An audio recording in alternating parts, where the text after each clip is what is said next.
I'm gonna make us go live. We live. We could tell people how Roll20 is messing with us.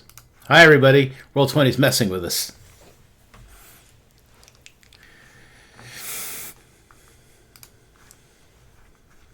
It is very much so messing with us.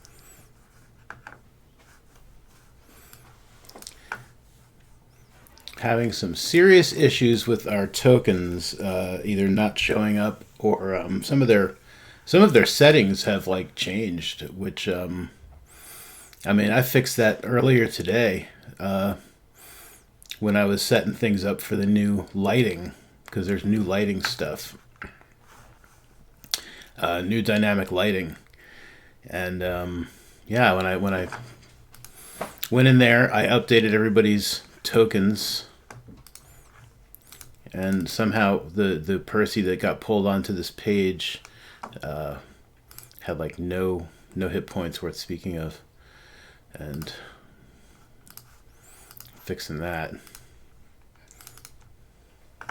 But some of us can still not see our tokens, which is that's going to be problematic.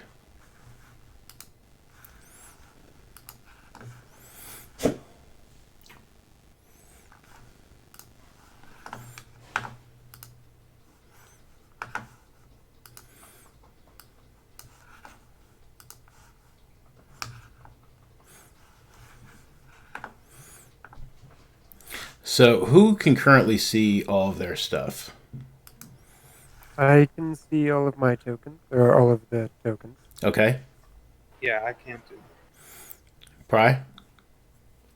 I have cleared my cache. I have done incognito mode and non-incognito mode, and I still can't see a damn. No.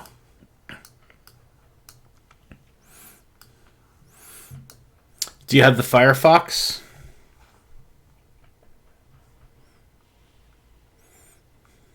I do not. Try refreshing your page. I don't know if that's going to do anything. Once you've cleared your cache, I mean, I can't imagine that.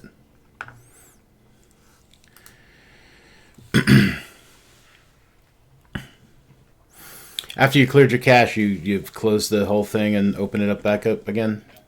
Yes, sir. Turned it off and back on again? Yes, I did.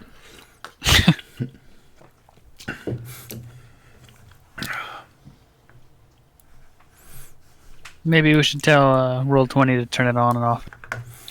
I'm about to, yeah. I'm going to be like, look, can you guys turn it off and back on again, please? The entire website. It seems only fair.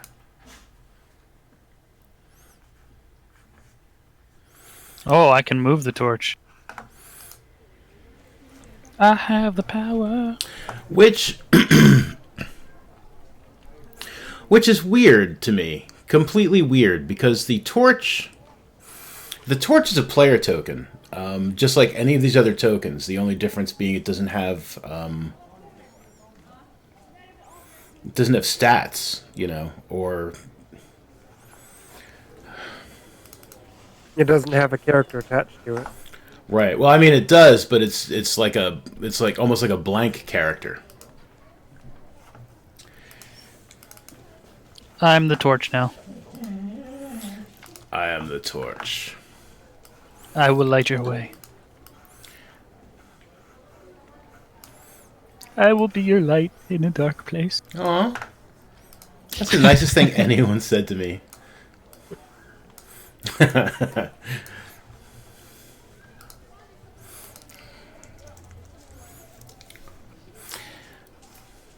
Dear Roll20, what the fuck? That's my message to Roll20.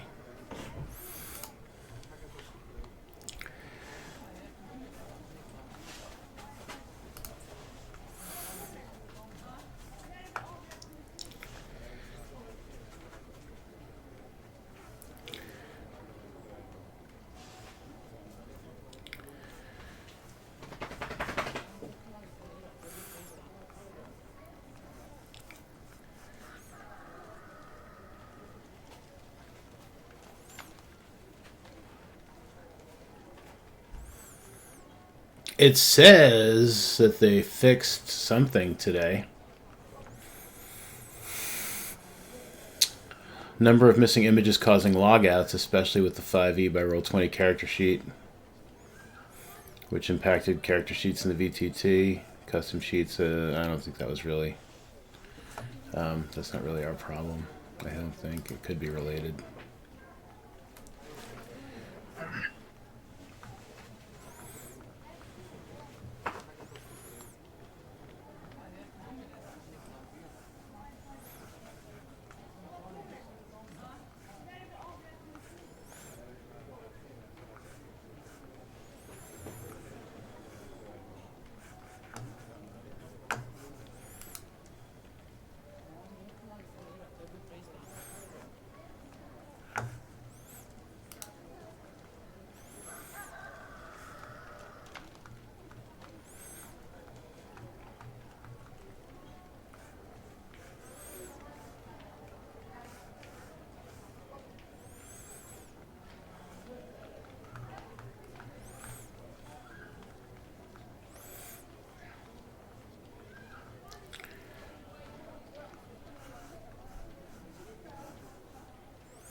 Has anyone out in the world been having any sort of trouble with like Roll20 tokens? It's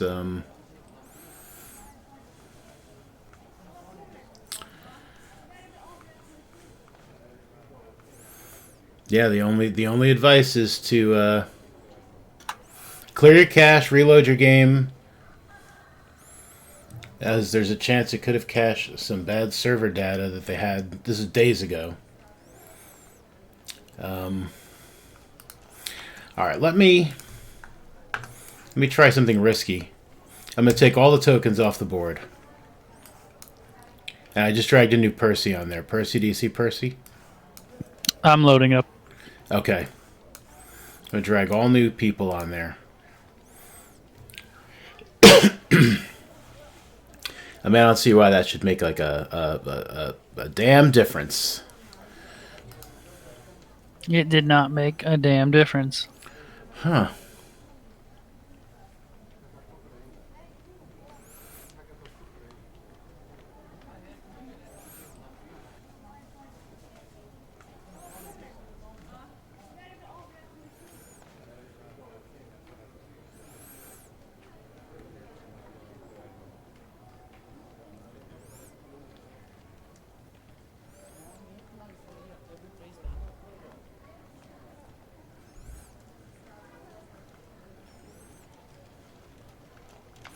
Alright, I'm going to try this. What I'm going to do is I am going to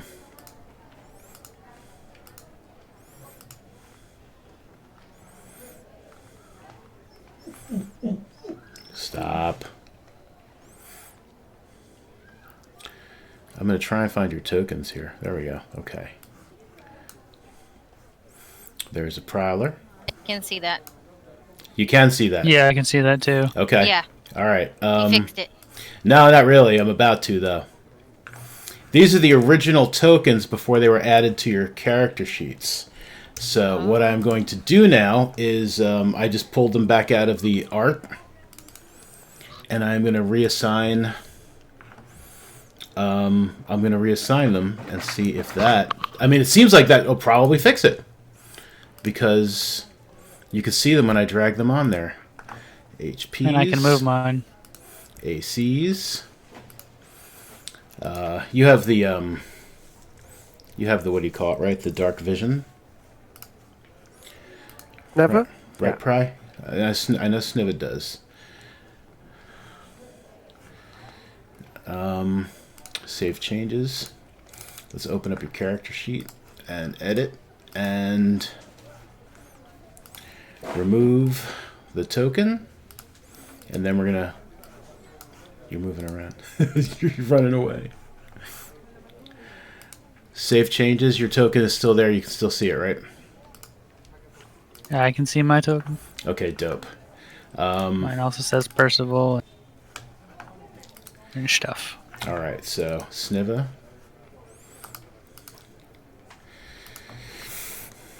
So sorry about this, everybody. Just trying to fix our technical issues with Roll20's tokens. Sniva can see in the dark, so we'll fix that. And that looks right. And we'll assign this token to him.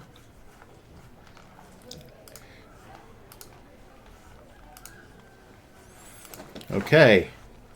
2 down, 2 to go.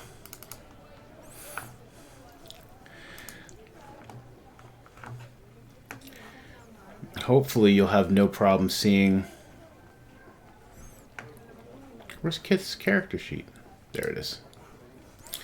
Hopefully you'll have no problem seeing like any other NPCs or anything I put on the page. That would be really troublesome too. One problem at a time. I've been quarantined. I'm quarantining. It's fun. I mean, worst comes to worst, you can just like drop the enemy or the NPC character art in as the token. Shh. Hey. Yeah, that's what I was thinking. Like, worst case scenario, we'll just theater of the mind this whole puppy. I've been home with her all day. She hasn't said a word. She's been quiet.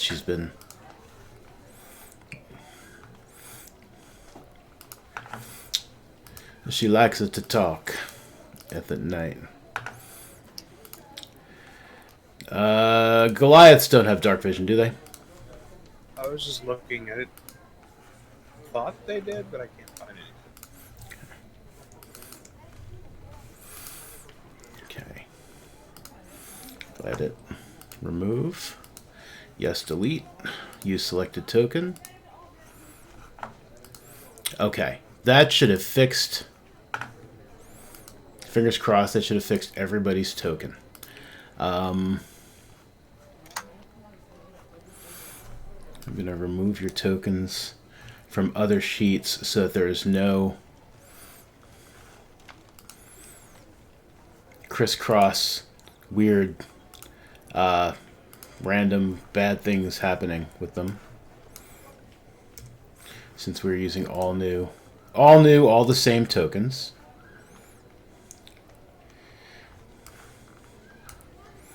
I can't find Kit on this one. She must have wandered off. Shut up, baby. Will you... What's that? Right? I know. It's a squeaker. Stop barking out the window. Delete you guys from here.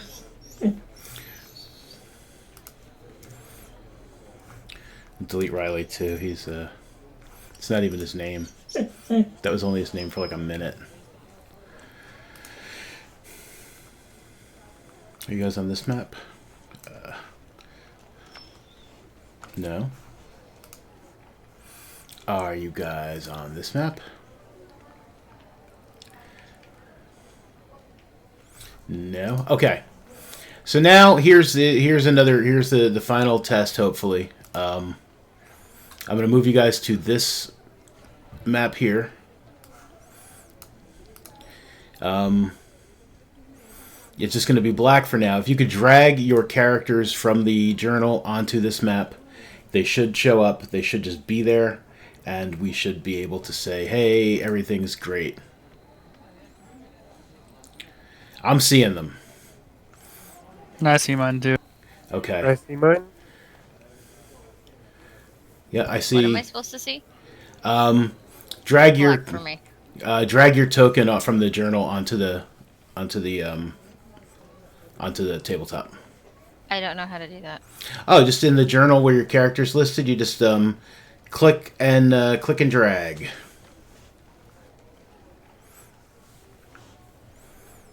Like if I don't know if you had any spells or other stuff from the if you were gonna pull something from the compendium. There you are.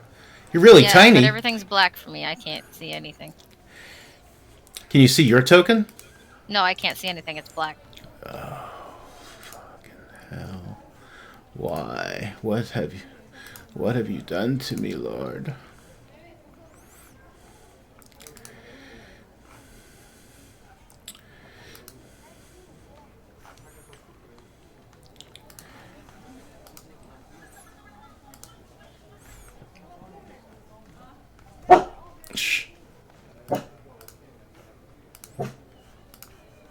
Woof. Oh, I can see now.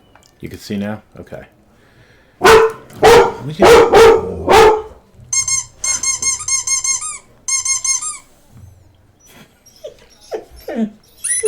If I'm anywhere, I can't see me though. You can't see you?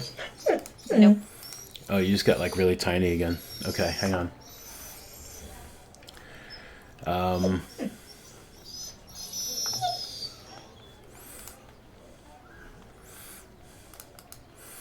But you could see yourself back on the Oakheart map, right? Yeah. Okay.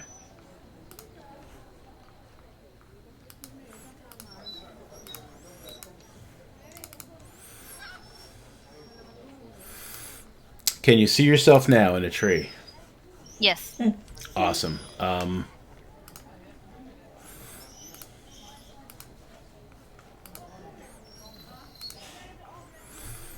If you could do me a favor and drag a second copy of yourself from the journal onto the... I can see that too. Okay, awesome. All right, should be good. So, hello everybody. I am Mondo. I am your broken ass dungeon master with the broken ass roll 20. We are here to play Orphans and Owlbears. We've got KO, Hey. Pryler, Oh, hello. Senataki, Hello. and Simple Minded. Hello. And I think it's all working. I think everything's working. I feel very confident about this. I cast magic missile. Oh, okay. Hang on, I got something for that. Surprised you didn't do like a squeaky toy. Oh, I should have, right? Oh god. Yeah. Oh no, do the magic missile again. I cast magic missile.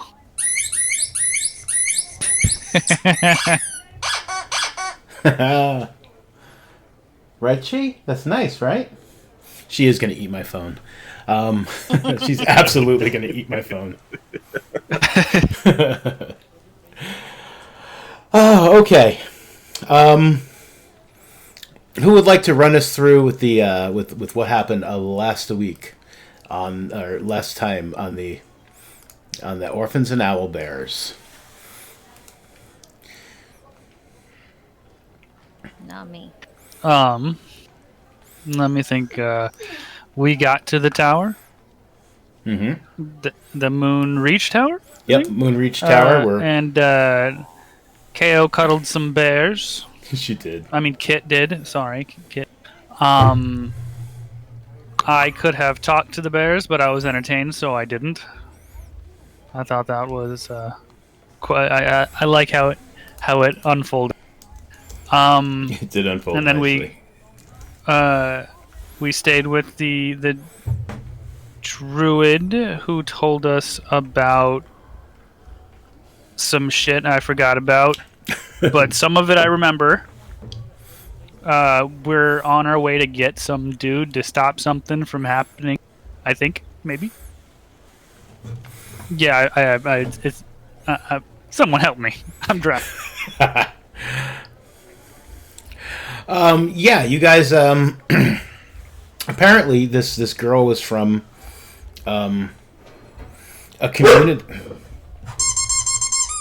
This girl is from a community that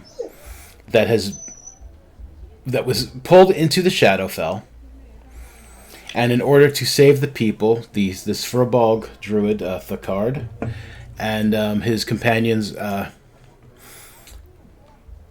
I wanted to call him Ronaldo, but that's not his name. It's Fernando. Notes.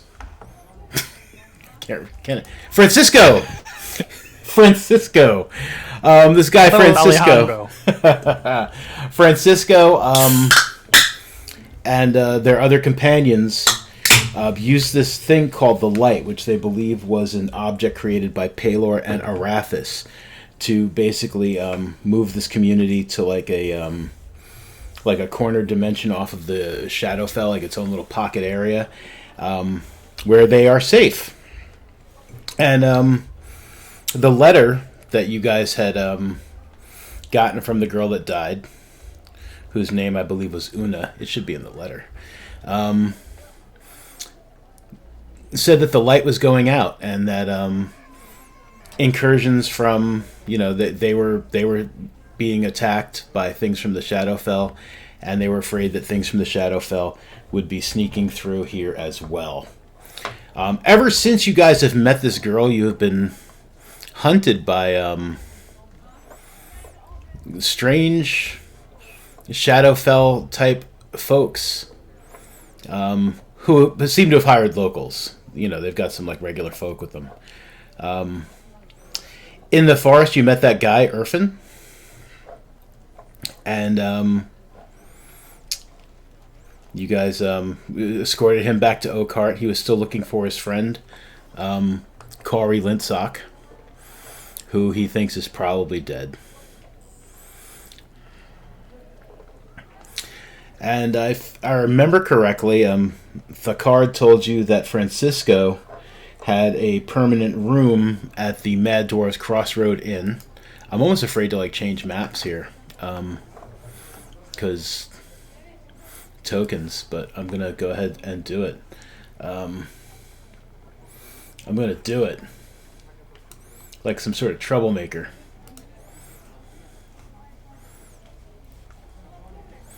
So you guys are here where the torch is, and you should be able to see the torch.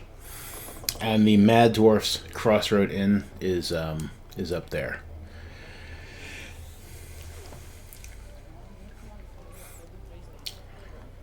And if I remember correctly, you guys did agree to help, because I remember he was very thankful. I mean, he could have just been thanking you for keeping him company and not killing his bears, perhaps. I think we did say that we were going to help. Yeah.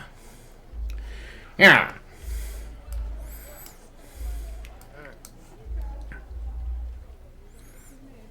I believe we did as well.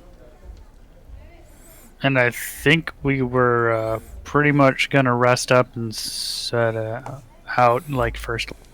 Yeah. On the road, as it were. Yes, we were like, screw taking the forest or anything like that, especially now that we're, at Oakhart, we can just take the road.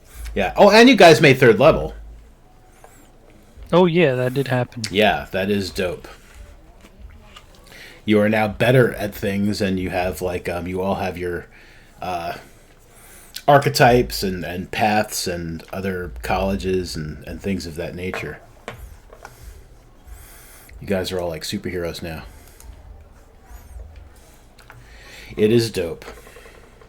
Implying we weren't already superheroes. You were. You guys have been doing very well. You've thwarted all the attempts I've made so far to try to kill you. We'll see how long that lasts. No, I don't try to kill anybody. Oh my god. I feel terrible even saying it.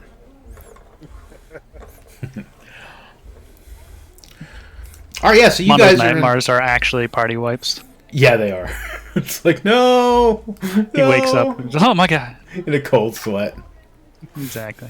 To be fair, you got real close to killing me a few times. Yeah. Alright, so you guys are at the Deep Root Inn. You have, you've parted ways with Orphan, and you've acquired rooms, should you wish them. And unless there was anything in particular you say you wanted to do in town, I mean, we can just like start things out the next morning. You guys can set out and start heading towards the Mad Dwarfs Crossroad Inn, because that's where it's happening. That's where things are maybe happening.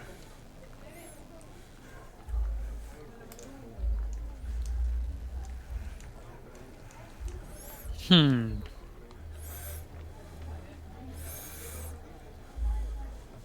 right. Yeah, I think that's what the plan was. Yeah, I mean, if you set out early in the morning and push on till like mid-evening, you'd get there like in the later part of the evening to the Mad Dwarfs Crossroads Inn. You could stop at Black Hollow for lunch, should you choose.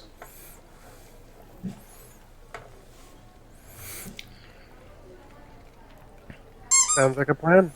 All right.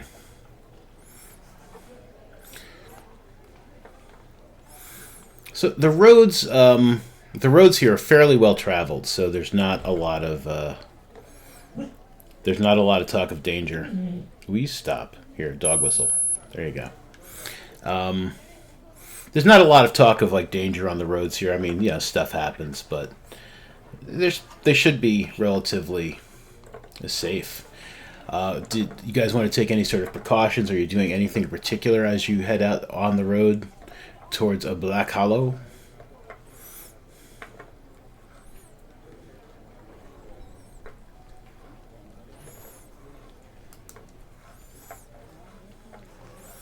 As far as me, I don't think so. Yeah, I mean, or like any kind of particular marching order, or you have someone like scouting ahead, someone staying behind, or you guys? I mean, you guys could just like link arms and skip down the road too. That's cool. I'm just curious. I'll keep my eyes peeled for strange things and people's. Sure. Like a banana. Okay. All right. So you guys set out.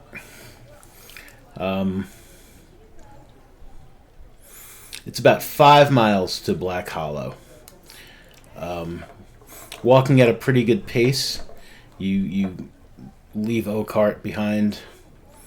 You imagine perhaps like standing on the wall, like maybe Orphan is there just waving, wishing that he had gotten a healing potion or something nice from his experience with you. But he's fine. He'll be fine. He'll sleep it off. Yeah. Kit, if you would not mind, I would like you to give me a blind roll perception check, please. A what? Blind roll perception check. Wait, how do I do that? I forgot. You should have the button at the bottom of your Roll20 screen. Oh, there we go. Yeah. Well, if she's just blind, add your she'll bonus. fail it. No. There's perception.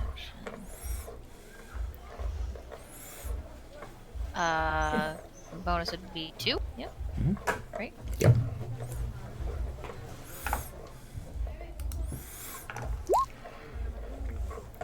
So you keep your eyes peeled along the way. Aside from the occasional, like, people in a wagon or a cart or walking the opposite direction, everything seems kind of kosher. And shortly around noonish, you arrive at the town of Black Hollow.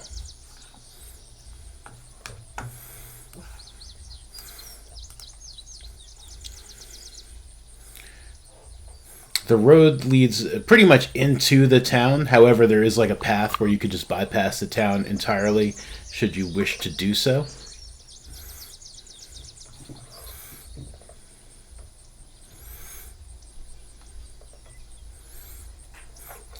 As you get closer, there's more, foot traffic and wagon traffic, people coming and going.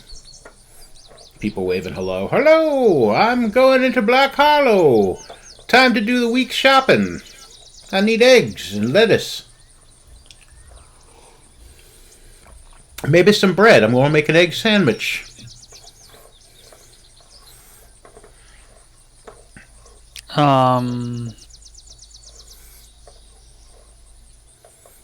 Let's see. Shit, I forgot what it... hold on. I'm forgetting.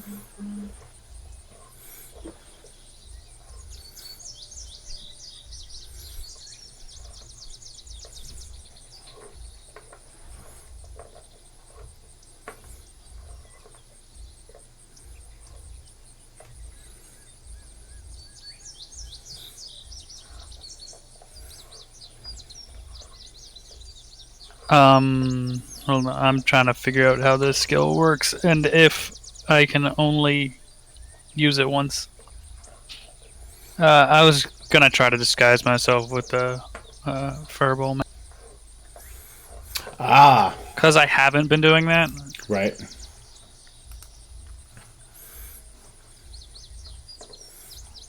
It's okay, so I can either cast detect magic or disguise self. Yeah, you know what? I'll disguise myself. I will Okay. make myself appear 3 feet smaller Hmm. and able to blend in with humans. And Okay. If you had to pick somebody that you maybe kind of looked like, who do you think it would be? I don't want to tell you who I'm picturing in my head, but I don't know why, but this is what I'm picturing. You think you look like anyone in particular?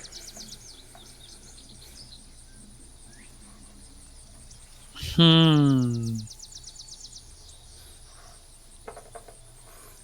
Uh,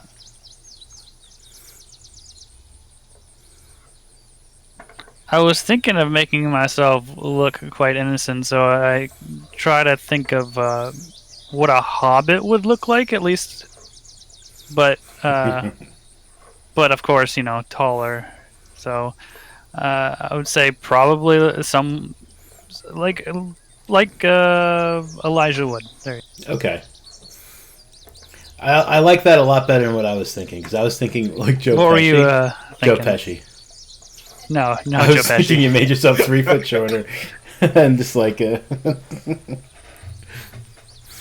okay, yeah. So you look like an Elijah Wood type hobbit. Maybe a little bit more masculine since I got hair, not a Right. beard. So was the plan to bypass Black Hollow altogether, or did you want to stop in? Again, it would take you moving along all day to get to the Mad Dwarf Crossroad Inn by night. I was imagining walking through it and maybe if there's like a market, grabbing some food and like eating it on the way. Yeah, you wouldn't even need to get into like the wall districts, like in the shanty towns on the outside, like the Weaver's Gate and East District. There's definitely like all sorts of street food and stuff. If you wanted some like finer fare, yeah, then you would need to actually enter the walled part of the town.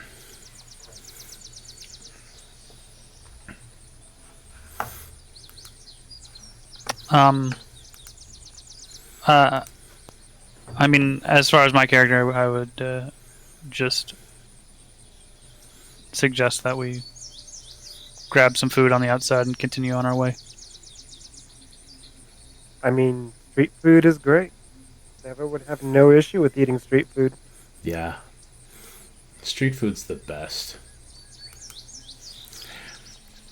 All right, so you guys like start heading into the shantytown part of the of Black Hollow. Yeah, sure enough. I mean, there are people like just doing their daily business. A lot of layabouts. There's a lot of people drinking in the streets and such. It's like a poorer neighborhood. But there are people like going to and from like decent work. It looks like. And plenty of food like stalls. There's like a couple of food wagons, and yeah, everything smells really good for the most part. Yeah, maybe the streets don't, but the food smells good.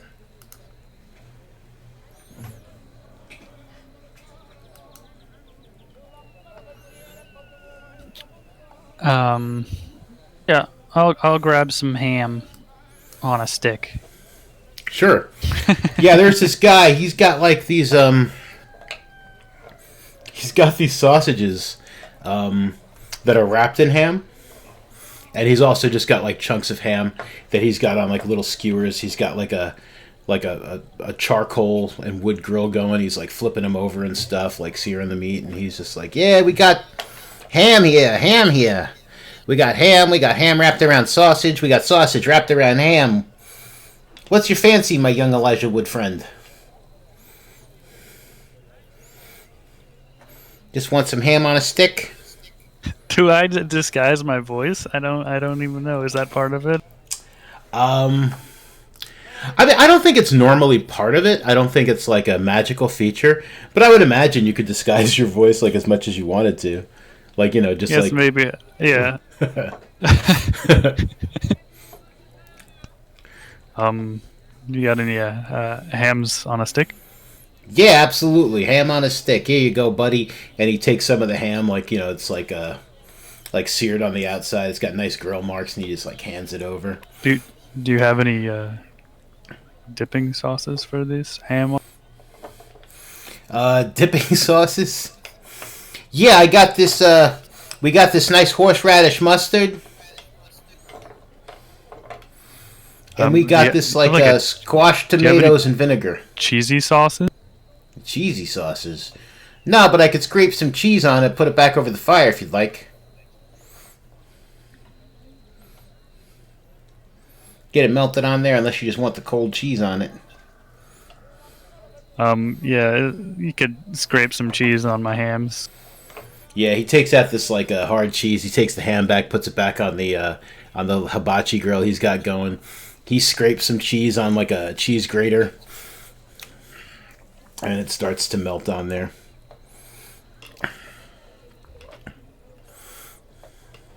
Do you have any mustard that's not horseradish? Hey, crazy? Yeah, I guess maybe we got some we got some mustard we haven't finished preparing yet. Yeah, weirdo. He seems a little offended, but he gives you like this large jar of mustard, and he like opens up the lid. He gives you like a spoon. Thank you, kind sir. There's like a boy of about like 5 years old, like standing behind him at like a little crate, just like shredding like he's using that shredder to like shred all this like horseradish, and he's just like crying and stuff from the fumes.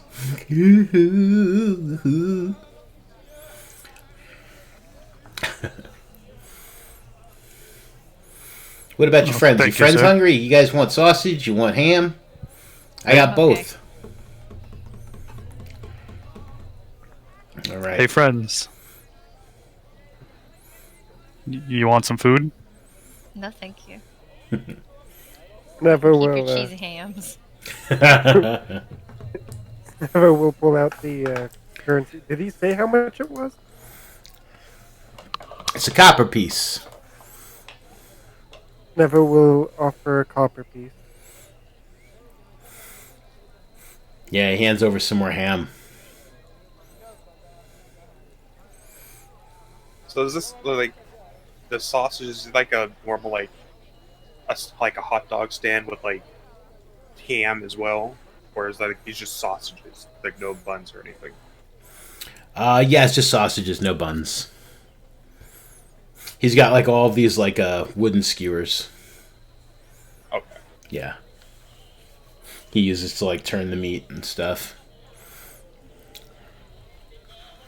The buns are on the next street. Buns here! Buns! Can't eat a sausage without a bun!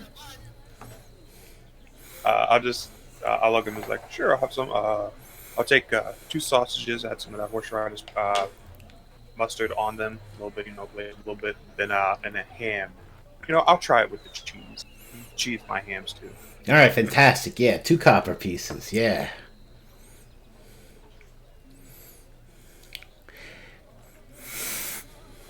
The guy, like, at the stall, like, across the way, he's just like, I see you got a lot of meat there, sir. I got buns. I got bread. I got hard rolls. I got soft rolls. I got jelly rolls.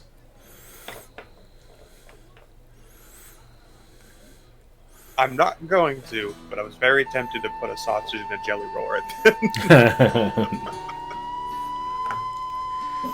It'd probably taste alright. Well, that music just like popped out of nowhere.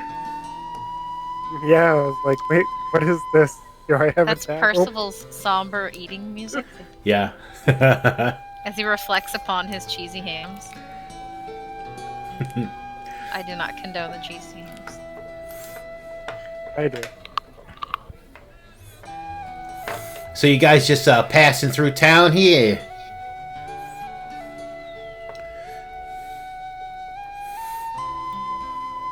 You looking for excitement? You looking for adventure?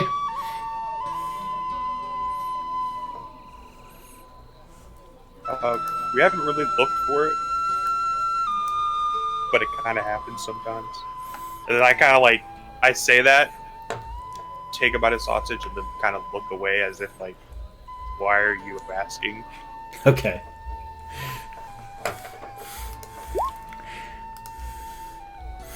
No, that's not good. Yeah, I was just thinking the same thing.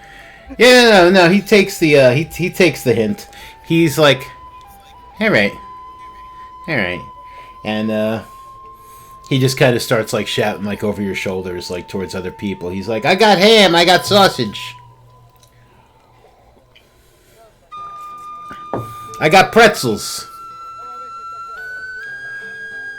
Yeah, pretzels but no cheese sauces? Nah, you put mustard on a pretzel. Gross.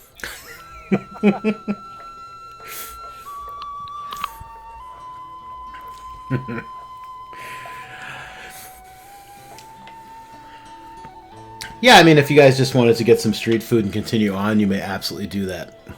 Yeah, I didn't really think like we had a reason to like stick around. I think this was just kind of like an hour break. We were gonna take like grab some food. Yeah, just like lunch. Yeah, grab some lunch, rest our feet for a minute before we walked. Yeah.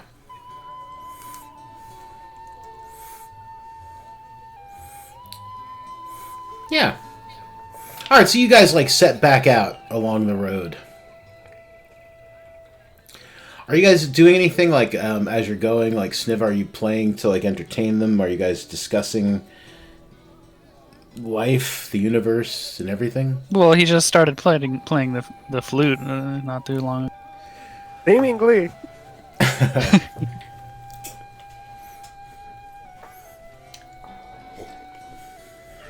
That really did come out of nowhere. Like that scene was playing for like a solid, like I don't know, what, 5 minutes before that music started. It was weird.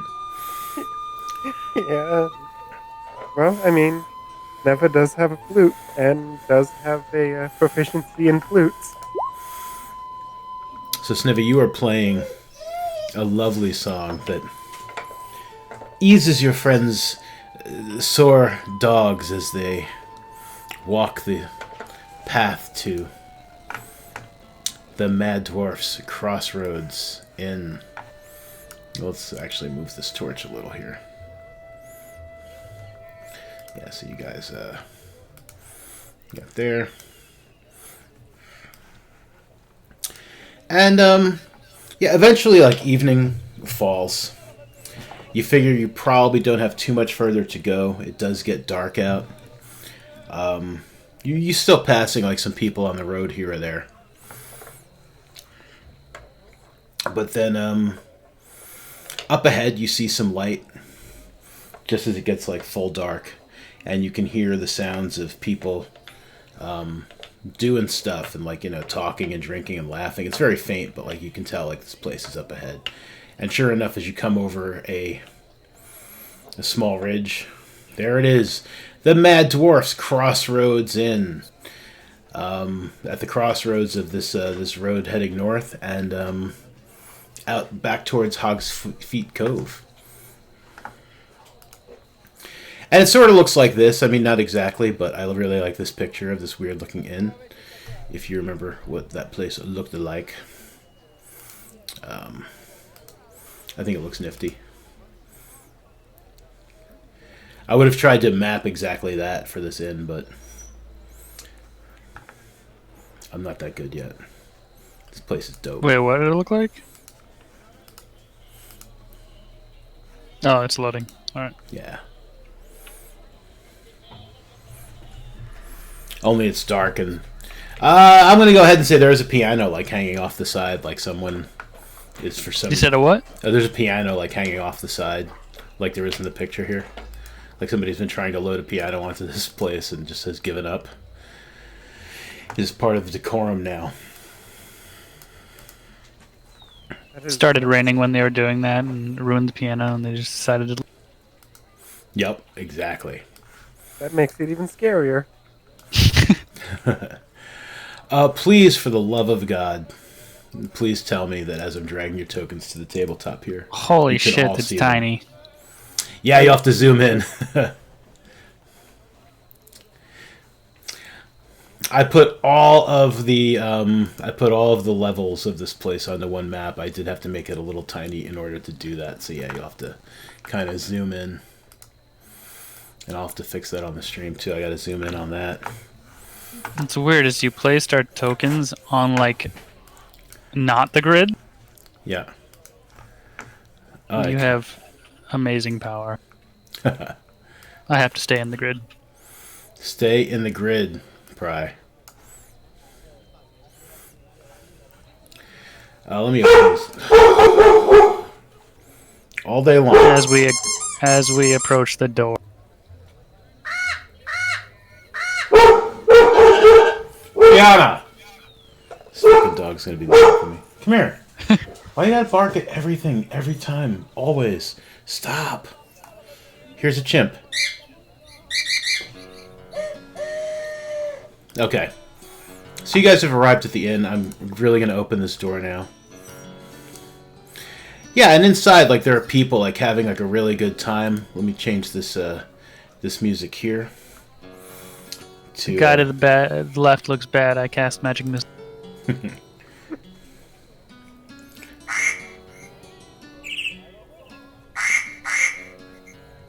That's your magic missile now. I haven't quite mastered it. Alright, I enter. Yeah, people are hanging out, they're eating, they're drinking. Wow, right as I entered, the music started playing. That was submersivist. Yeah, there you go. So what you've got here is, let me turn that music down a little. It's a little loud in my ear holes. Okay, so this is like, you come up here, and there's a flight of stairs, like, leading down into the main area. There is stairs here and here that appear to be leading up to, like, balcony areas.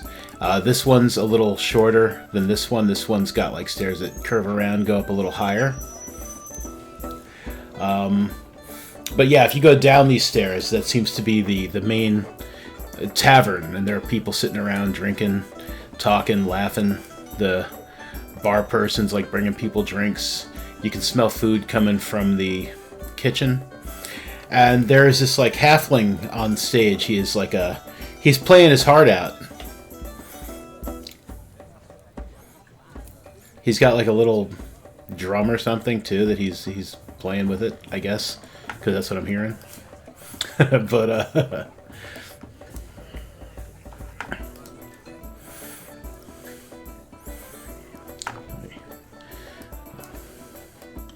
zoom out a little more so we can get the whole thing here on the stream. Yeah, so people are hanging out and they're drinking. There is a dwarf behind the bar. He's having a conversation with this gentleman here. And yeah.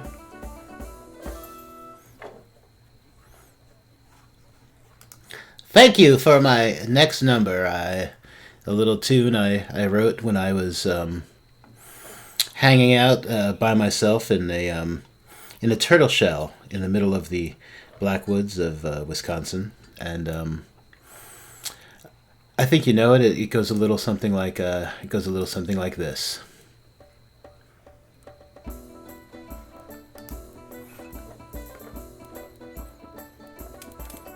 Sounds very familiar.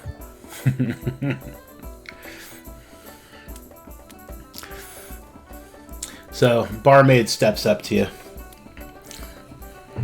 She's very, very pretty. She seems a little dainty, and she says, "What do you want?"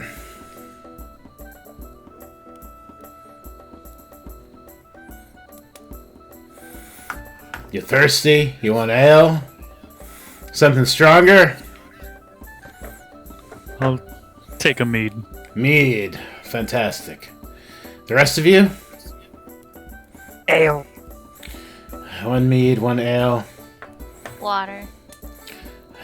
Water. Alright. Mead, ale, water. I think we've got some fresh water. I'll also have a mead. All right. There'll be a silver piece. I'll be back with your drinks. And she goes up to the bar.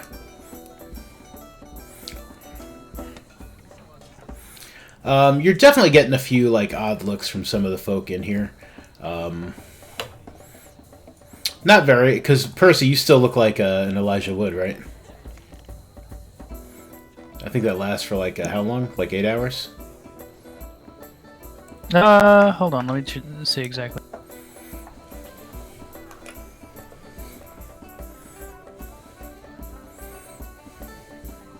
If you choose to still look like an Elijah Wood now, I mean, I would say it's probably gonna wind up like you're gonna revert to your normal looking self in probably about like 15-20 minutes if you haven't become Furbog already. If it's an 8-hour long spell. I actually don't have the spell because it's just in my Furball magic. Okay. Yeah, we can just put that on your sheet later.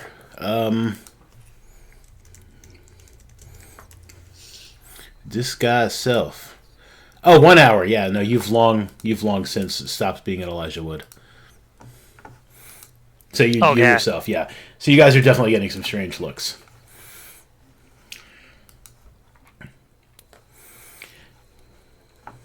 And we can tell they're looking at us strange, right? Yeah, I mean they're not like flat out staring, but like I don't think they've ever seen a Furbog, a Kobold, a Goliath hanging out like together, especially in the company of a halfling. You're a halfling, right, Kit? It's not like it's been that long. Why do I not remember these things? Yes, she is. Okay, yeah. So the barmaid comes back over with the drink. She sets them down, and she looks down at Kit and she's like, "Are you in any trouble, miss?"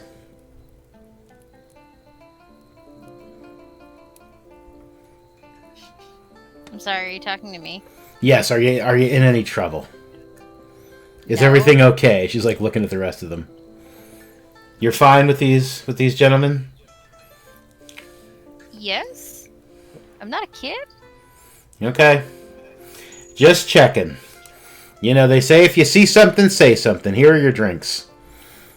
And she sets them down and she As she goes like to turn away, I kind of like do a level half chuckle and go, "She kind of is the trouble sometimes." Huh. Alright. Don't cause no trouble in here, young lady. Please. I won't.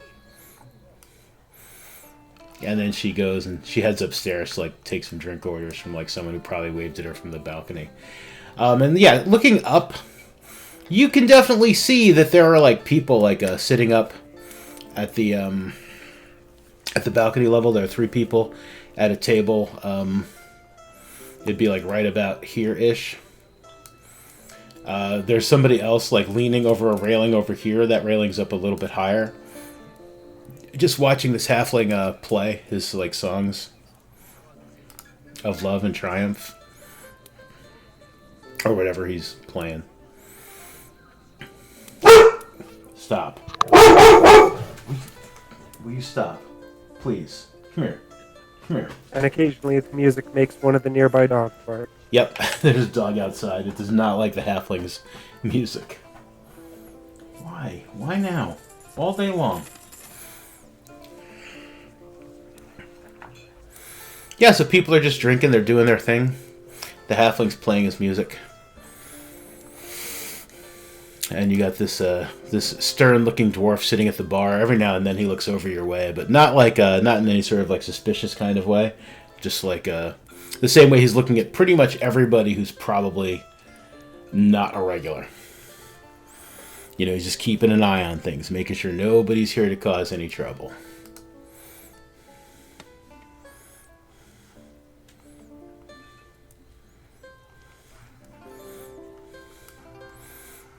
Barmaid comes back down. She's just walking about. What would you guys like to do?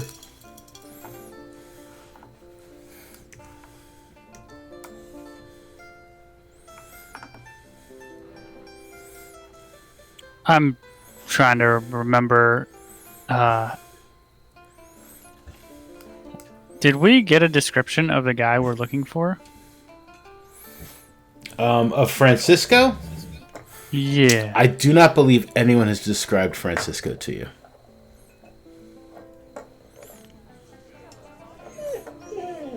Well, that's interesting.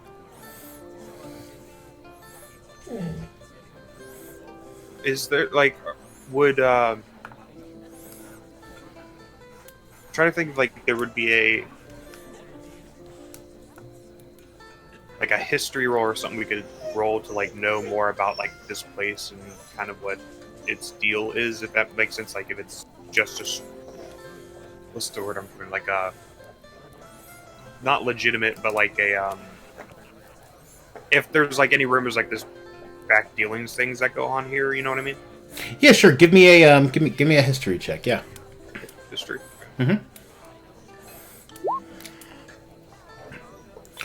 Yeah, you've heard people around town talk about this place back in Hogsfeet.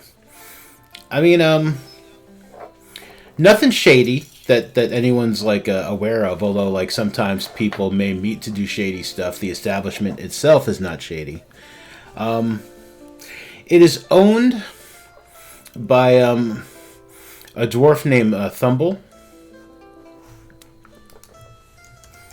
and he's the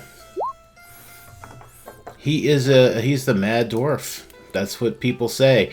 He used to be an adventurer. Yeah, bad things happened to him like during his adventures, and he now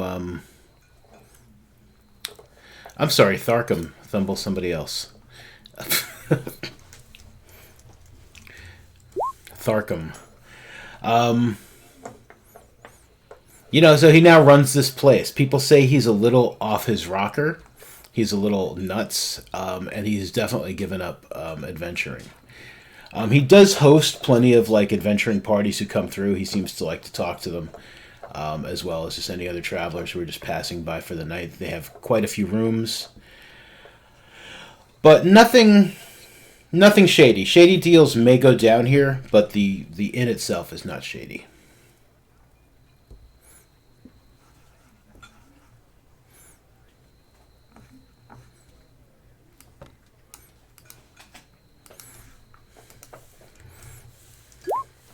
Tharkum Keledzar is his name. And that's what Thokard had told you as well. Well, names are kind of similar. Tharkum, Thokard, Thumble. Must have been one of those naming ruts. But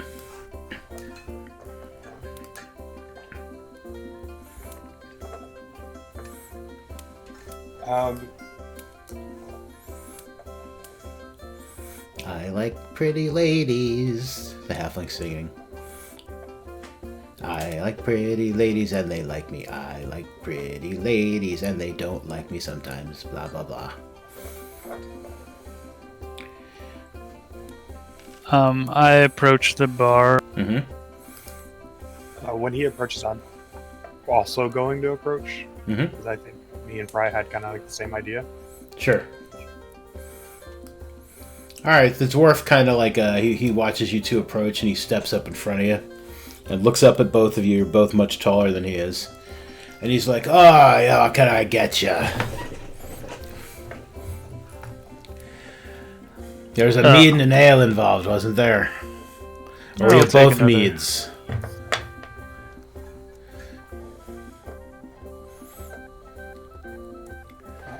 We're both the both needs. I actually wanted to come up and open up a little bit of a tab, and I put a platinum down and like give him a look that like it's for the drinks, but also like to talk.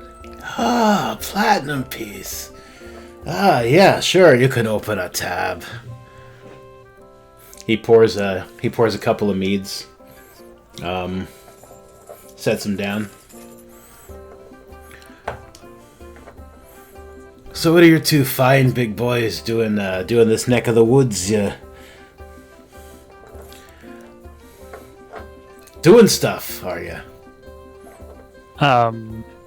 Percy just kind of freezes up, kind of like looks back and forth in between Naragath and the bar. So you're a Furbog, and you're a Goliath, aren't you? Yep. Yeah. I've been in the area quite a while. I was working down at Hog's Feet on the piers. Been out and about. We had some stuff going on. We had some new people. We're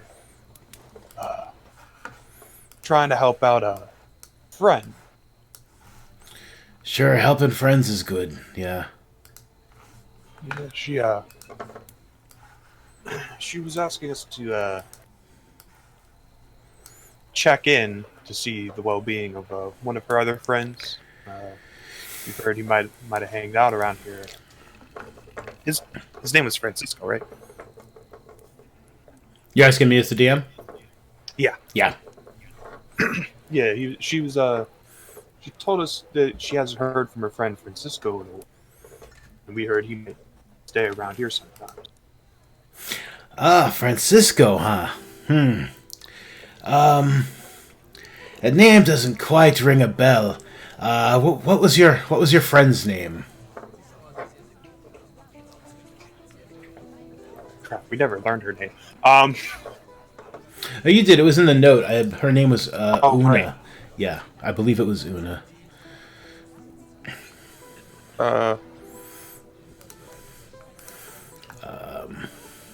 Trying to think how to word this.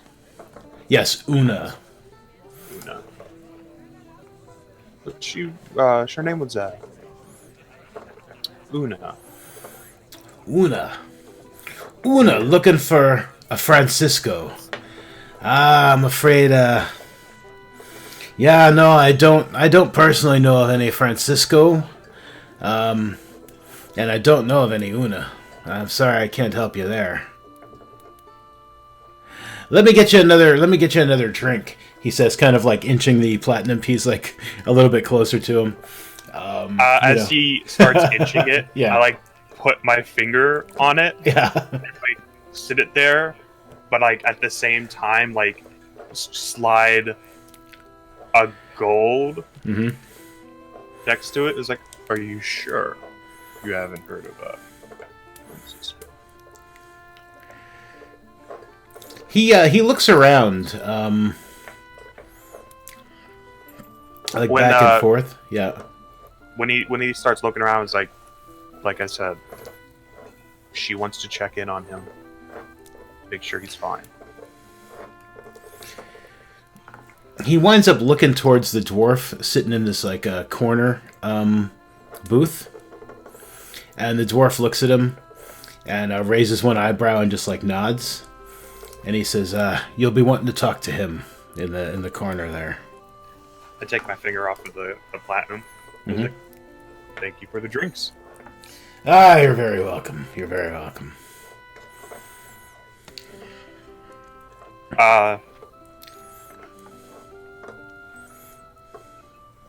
Yeah, so like I look at Percival and then kind of like nod, just like nonchalantly. I was like, let's go.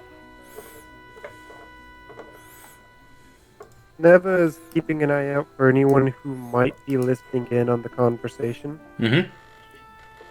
To make sure that there aren't more bandits inside of the inn trying to eavesdrop. Sure. Give me a blind roll perception check. Okay.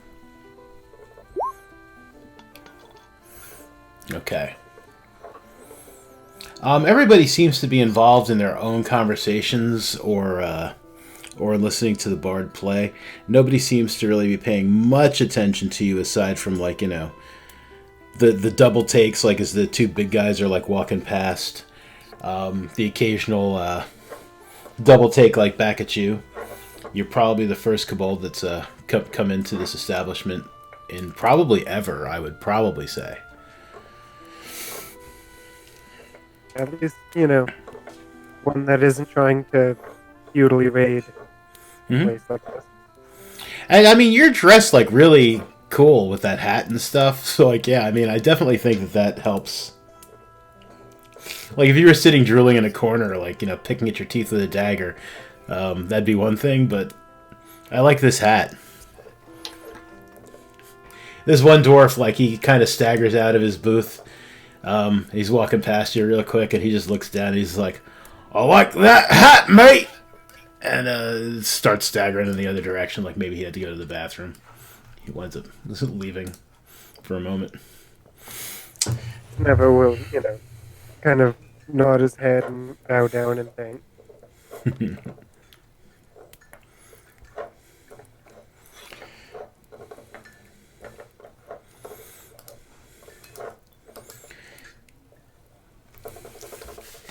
Oh, so it's Big Goliath, man. Why don't you take a seat, Big Goliath, man? Sit down, please. Have a seat.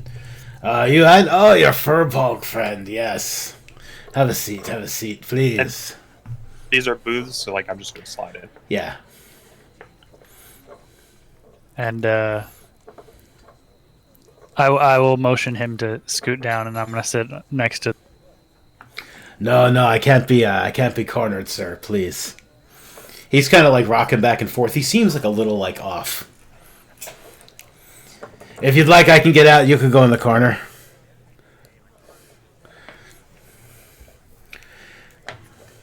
I'll just stand at the end of the table. That's fine. Just so long as I can. He like kind of like crouches his head down, like looking at your crotch, like not at your crotch, but like the headroom, and he's just like, I suppose if things get bad, I can make it through there. Okay, yeah, so that's fine. So, I'll move. Let's like slide back when the first person slide in. So you're looking for Francisco, huh?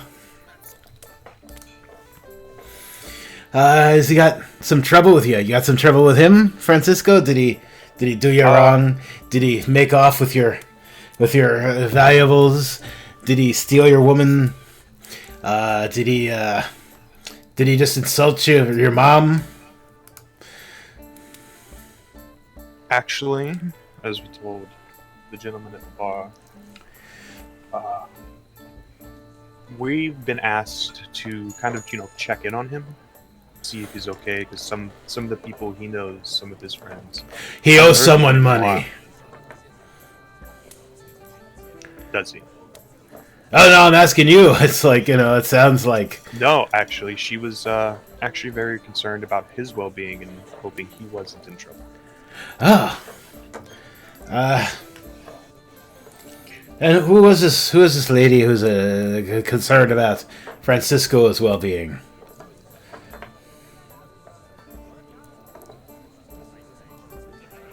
We haven't learned this guy's name, have we? You have not. Well, first and foremost, can I mind asking your name? My name, I'm Tharkum Keladzar. I'm the mad dwarf, blah, blah, blah, blah, blah. And he just kind of chuckles at himself, like, the mad dwarf. Yeah, and he knocks back, like, a glass of, like, whatever it was he was drinking. This is my place. And you are my guests. Yeah, I kind of, like, raised my drink. It was like, it's nice to meet you. Take a sip and, well, her name is Una. Una. Yes. So Una. She like a illegitimate daughter of his, or maybe a sister or something.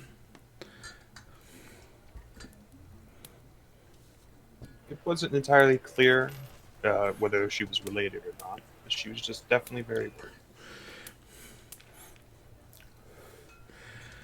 Well, I mean, Francisco is he's a good-looking man, and so it wouldn't surprise me if she were a girlfriend or a sister or a daughter. I mean, he's a good-looking man, so if she was pretty, she could be some sort of blood relation. Was she a blood relation? Uh,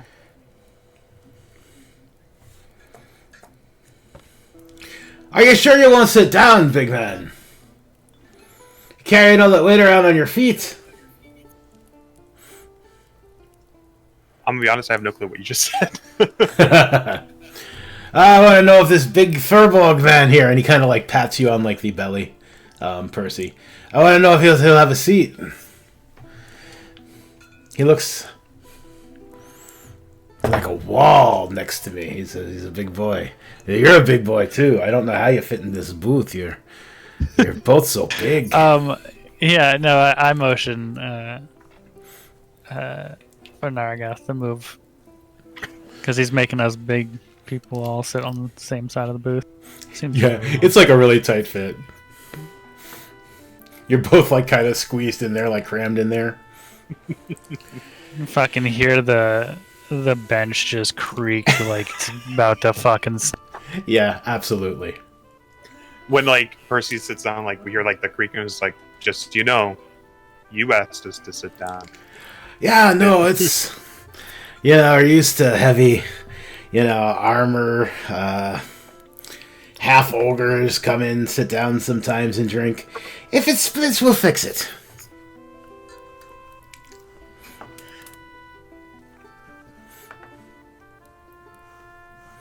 And with these booths, they're like, is there good view behind us at all, or are they kind of like taller? They are taller. They are like floor to ceiling. You cannot see behind you.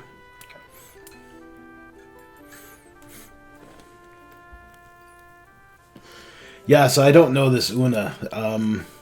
I haven't seen Francisco in at least a month.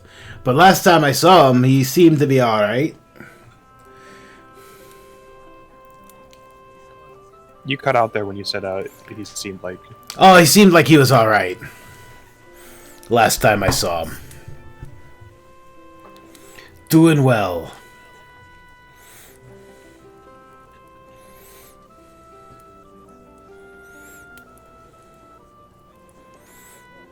Didn't happen to mention where he was going, did he?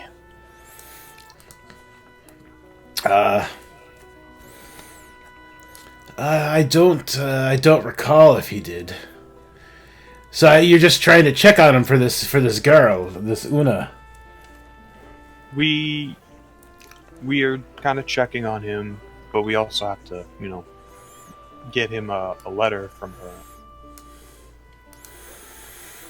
A letter. Well, I suppose if you'd like, you can leave the letter here with me, and he's got a room here.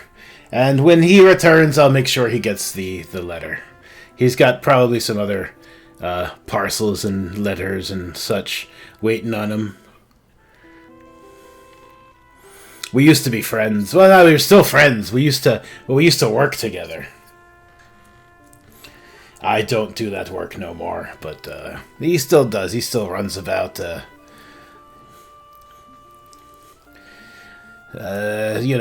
doing the things he does, doing a little bit of robbery here, a little bit of thievery there, and a little bit of saving folk here and there as well. Is probably the only reason anyone hasn't locked him up yet. He's, I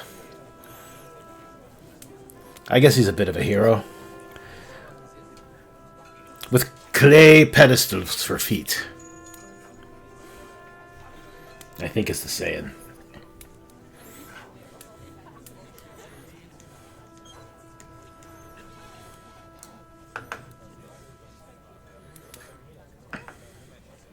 Is there any chance you'd let us see his room? Let you see his room. I mean, why would I let you see his room? I mean, it's his room. Just so you could tell this Una girl, his lover, daughter, sister, person Maybe he owes he left money a note. to. I mean, that would be his business, huh? Behind you, this guy that came out of the kitchen is arguing with this girl. She's just like, this chicken was raw. It tastes like crap. And he's like, well, miss, I think you're a little drunken. Maybe you should just, I don't know, sleep it off. Screw you. I don't need to sleep nothing off. Your chicken sucks. And he's like, can't please everybody. He goes back to the kitchen. He's kind of easygoing. He's probably going to poison her or something later, but sorry about that.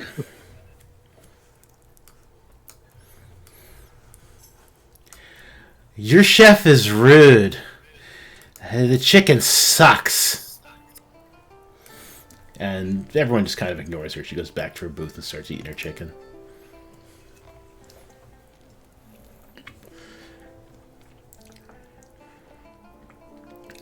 I mean, so what would make me breach my friend's privacy and let you into his room? I mean, just because some girl is asking about him. So, actually, I have a question. You say you used to work with them, correct? Yeah, we used to work together.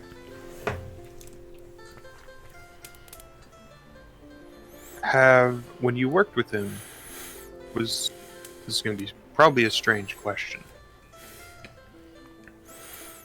Probably not any stranger than like, can I go to his room? But go for it. When you worked with them, did you guys ever encounter the Fae? He immediately seems to sober up, and he kind of leans back a little, and he's just like, so honestly, are you here to kill me? No. Like I said, we're trying to get a letter to him, check to make sure he's fine. But I will let you know we have been attacked a few times trying to get to different areas to find him. Yeah, I've had dealings with the Fae. I don't like to talk about it really. What sort of areas have you been going to? What sort of trouble have they been giving you? Have they followed you here?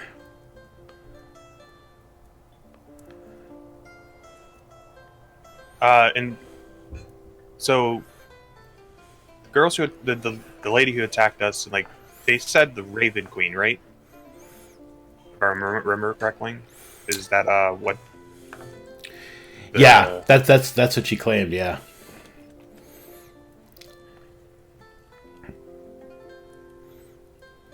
We've been attacked a few times by some normal bandits, but they had some,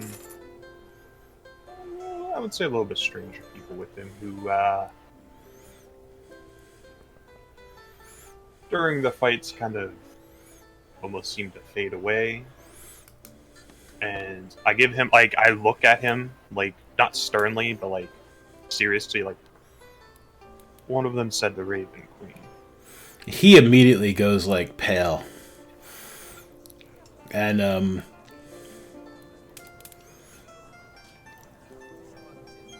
what sort of trouble have you and Francisco brought to my door?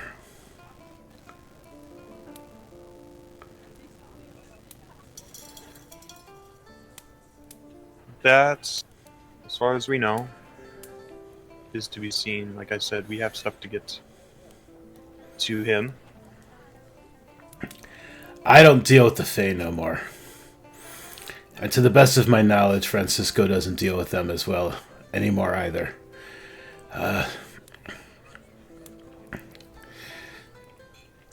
You might be better off talking with another friend of mine over in the Gloaming. He still has contact with some of the Fae, and perhaps he can help you. The Gloaming, is that where the Moon Ridge Tower is? Yes. His name was Focard. Picard. Focard. Picard sent us here. Focard sent you here? Yes. He looks at Percy again, just like, kind of like, the doy, like, hits his head. He's just like, yeah, furbogs, yeah. Ah, Why didn't you? Why didn't you say so? Why would he send you here? To find Francisco, I guess. Yes.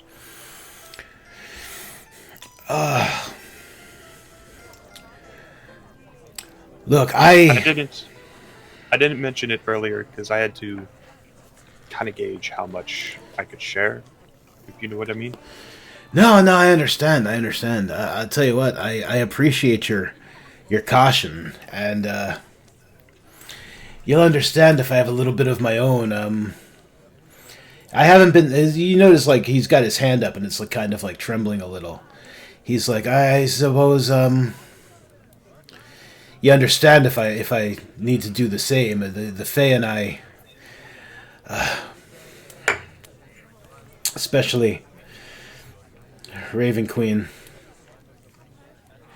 Maybe you could do me a favor. Maybe we could help each other out.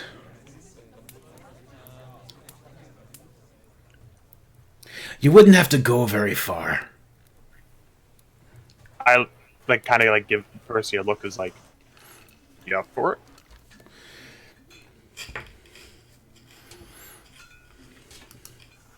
it? Depends what it is.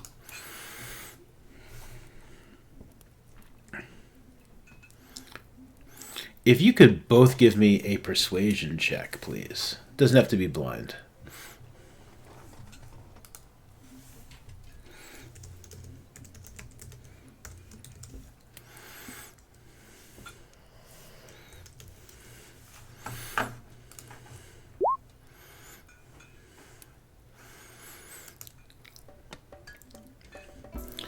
Alright. I trust you enough to tell you this. And I suppose that if you were here to cause me trouble, you probably know it already. I gave up adventuring long ago. Back on a mission we did. My whole group back in the Shadowfell. And suffice to say, I've got some problems now because of it. And he's kind of gesturing at his head. Oh damn! Thank you, KO. I will. I was so busy fixing tokens, and stuff.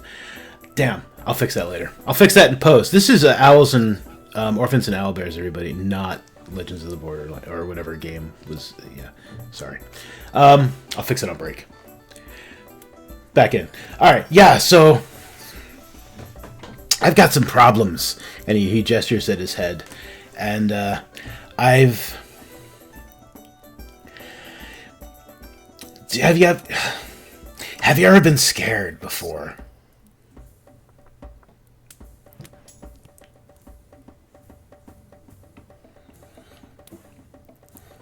Like deep down in your bones, scared. Yes. I kind of feel like that all the time. Because of what she did to me, the Raven Queen.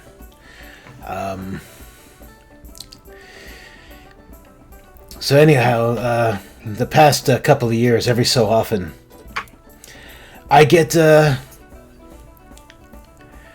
when I get really scared, things come out of the dark to kind of give me the boogies.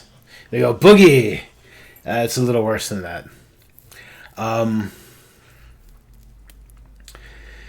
They hide out underneath the inn.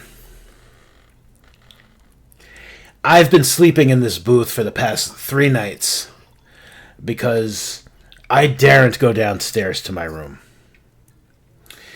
If you're sincere about wanting to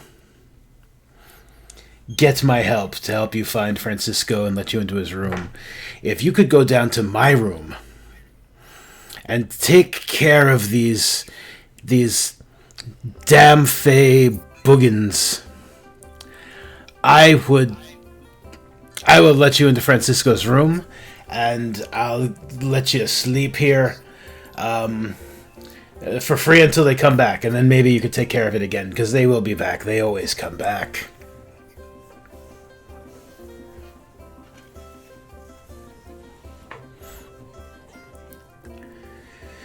I mean, you're big boys. They should be no problem for you. They're only a little scary unless, like, you've had your mind bonkered by really bad, nasty Raven Queen nonsense.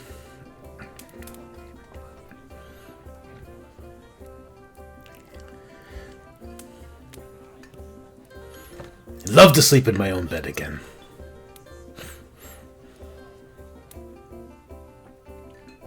I'm sorry, what is he exactly asking us to do?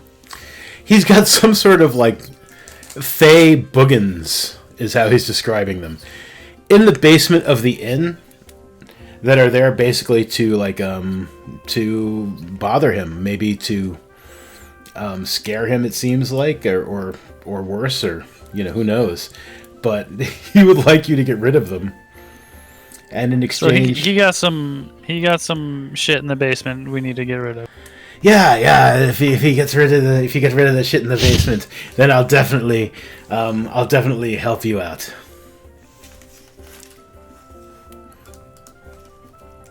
Well, I'm fine with helping with that.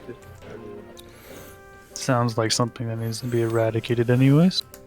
Yeah, it needs to be eradicated. Yeah, that's the thing. Back in the day, I would have handled it myself, but I'm, touched. And he's like poking himself in the head. Touched. I take a drink, like, from the mead, set it down kind of like in the middle, like put my hand on top and was like, if you wouldn't mind watching our drinks for a bit. Yeah, no, of course. Get your fresh ones for when you come back up. And then I kind of like gesture to, like, even though we're like squeezed in here, like nudge a little bit. It was like to like Percy's like, all right, we can go now. Like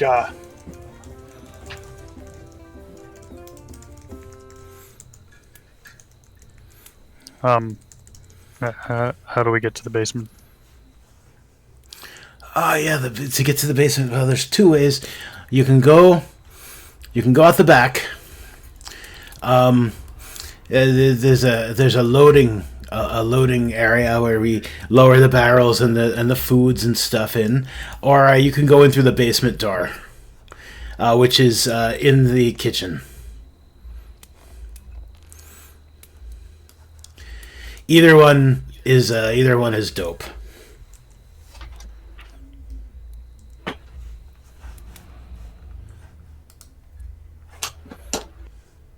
I'm fine going through the kitchen.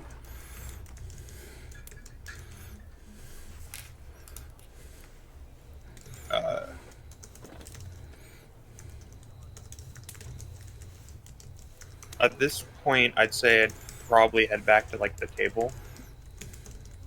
Back over here and, like, kind of quietly fill everyone in. Sure.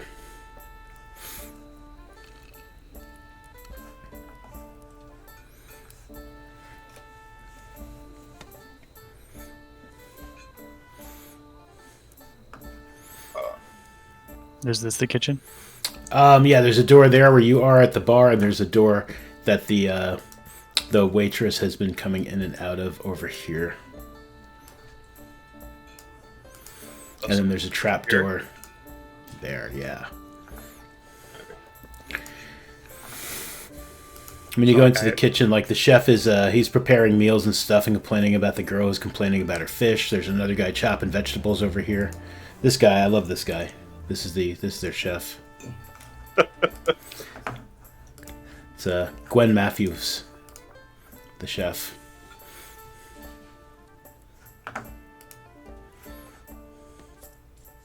He looks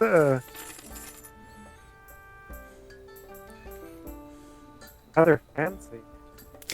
He is a little fancy. What kind of tailor made that sort of outfit?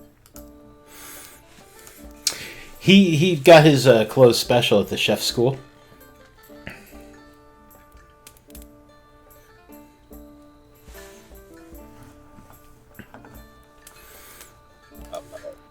when I get back to the game, I kind of say, alright. So I kind of got us a little bit of work to figure some things out. And I say that to Kit and Steva. And he's peeking out of the he's peeking out of the booth, like looking like kind of eager, and he's like nodding at he's like nodding at you and Sneva and Kit, like yeah, let's take care of my Boggins.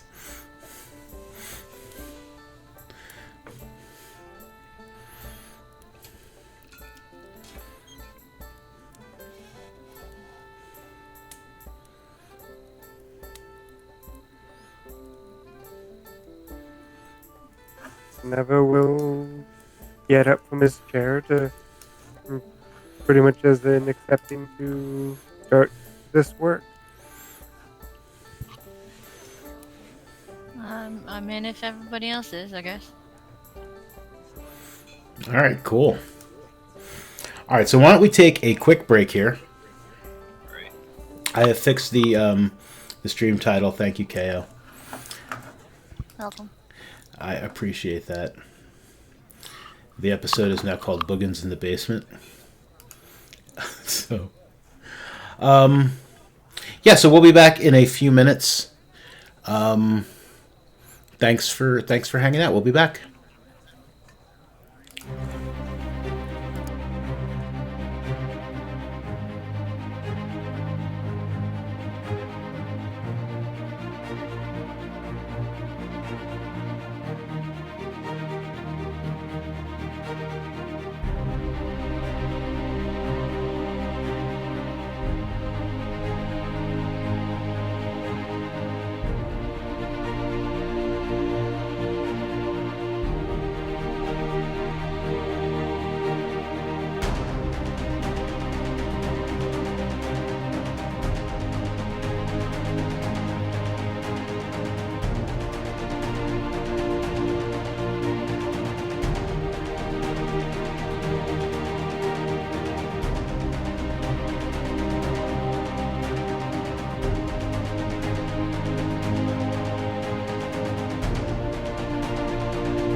Okay, we are back for the for I guess the second half of Orphans and Owlbears.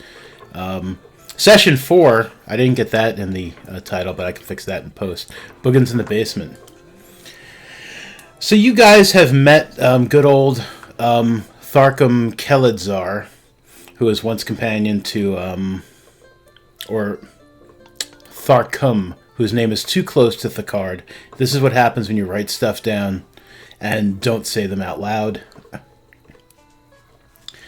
The bar Thumble is the guy who's behind the bar. That's another TH name. Like, what the hell was I doing? What was I thinking when I came up with these names? But so you've met this guy, and he seems a little weird. And he's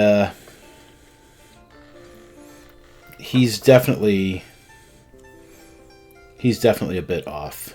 And something happened to him that has something to do with the Feywild and the Shadowfell and the Raven Queen. And he's asked you to take care of some boogins in the basement, for which he will not only let you stay at his inn, but he will also let you into Francisco's room. So that'll probably be useful.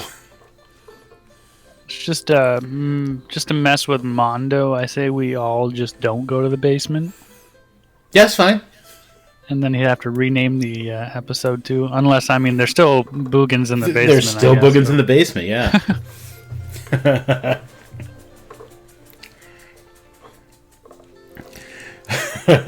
All right, I'm going in the kitchen.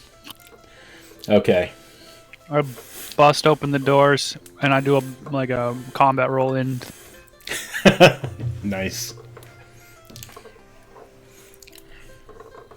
All right, yeah, you guys go into the kitchen. Oh man, they have ham on a stick. They do. He's grilling some ham on sticks on the. He's like, "Oh, you want some of this?" Thumble, the dwarf, whose name needs to be something different now, but I'm going to keep Thumble anyway. He tells the kitchen staff, he's like, "They're fine. They're going down to the basement." Oh, the boogins, huh? Yeah, they're taking care of the boogins. Goes back behind the bar.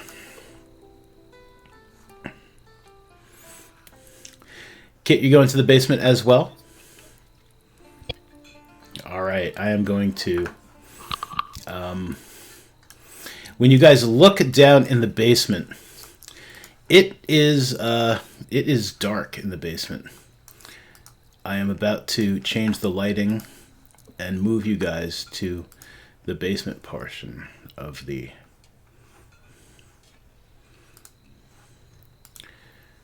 It's now a little dark. You open the trap door, and and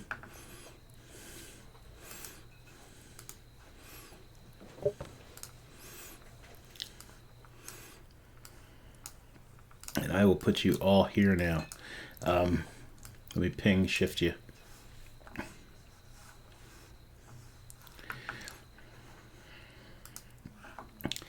In the basement. So if you can't see, you might need to light a light source.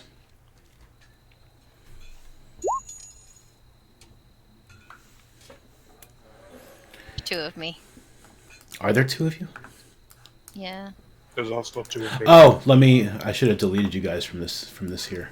My bad. Don't delete me. No.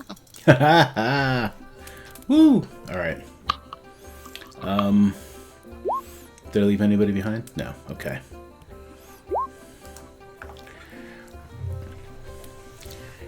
I still just see two of me. Oh! I only see me on top of just entire dark blackness. Even if I light a torch.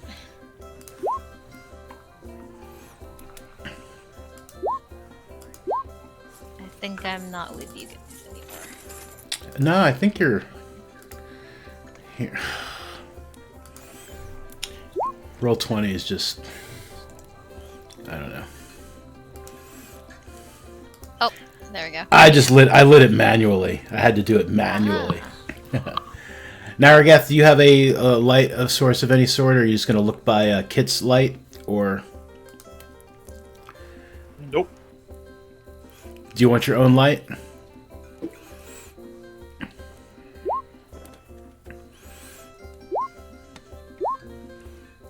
Oh, huh. Yeah, nothing's lining up for me. Yeah.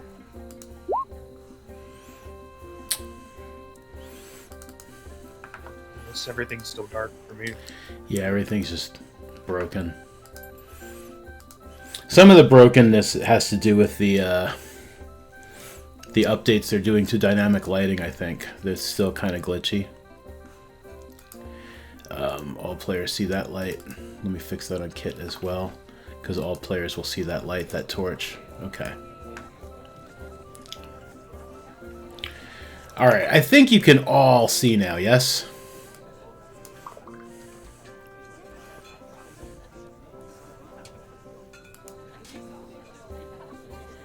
Yeah, everybody can see? I can see. Yeah. Okay, I good. can see. All right, so you guys are in the basement. It is all stone. It's pretty cold, and there's a lot of crates. You can smell food, like pickles, things like that. It smells pretty good. There is a door where Narragath is standing. It is a big stone door. There's a door here. Well, you can see where I've marked the doors, yeah. Door here. A door here. This door looks a little more personable. It doesn't look like a walk-in freezer kind of door. It looks like just a regular wooden door. And then there's a ramp leading back up over here to the outside. Crates everywhere. So the wooden door would be the best bet on that being a bedroom, right? Probably.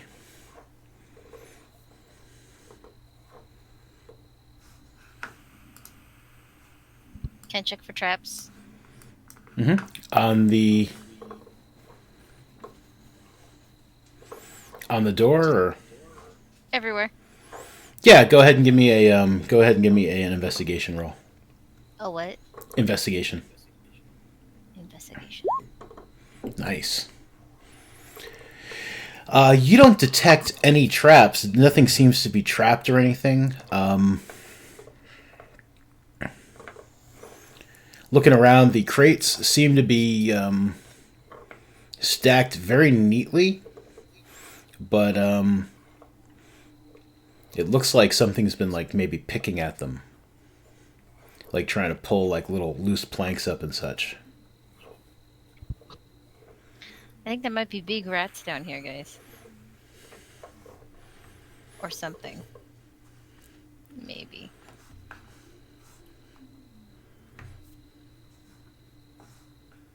Can I open this door? Mm-hmm.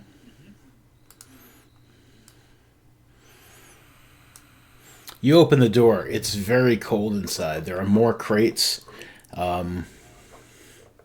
They're marked like things like like vegetables and fruits, like broccoli, cauliflower, cucumbers.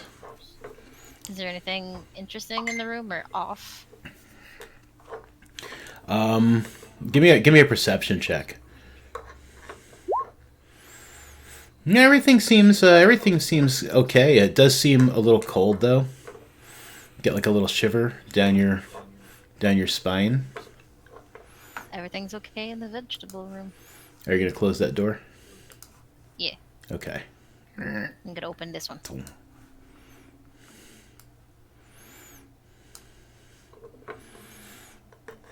This room is not as cold. Most of the crates down here seem to be staples like rice, flour, beans, things of that nature. Anything interesting about this room? Give me another perception check.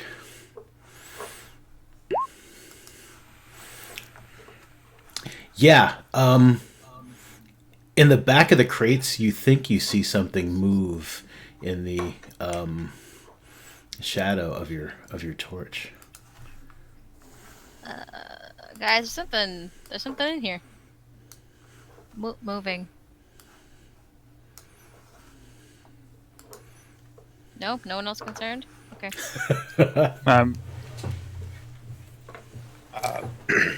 I'm Uh, moving up to try and get in the room, but pebbles are in the way. Okay. You can walk over us. like, I'm pretty sure we're tall enough to just like step.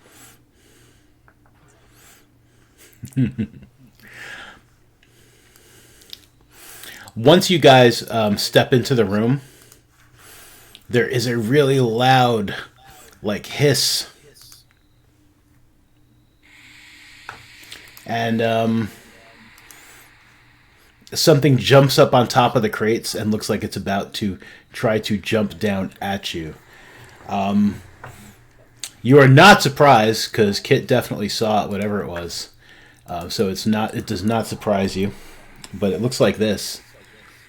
Kind of looks like a giant insecty kind of thing, but uglier. Yeah. Gross. Perhaps it's a Boogin. It may be a Boogin. Yep. An animated booger. Okay. The Boogin is going to, it's definitely going to try to attack you guys. So let's click on your tokens and roll initiative. I said roll initiative. Mine did not work. Yeah, it's not working for me either. That's lovely.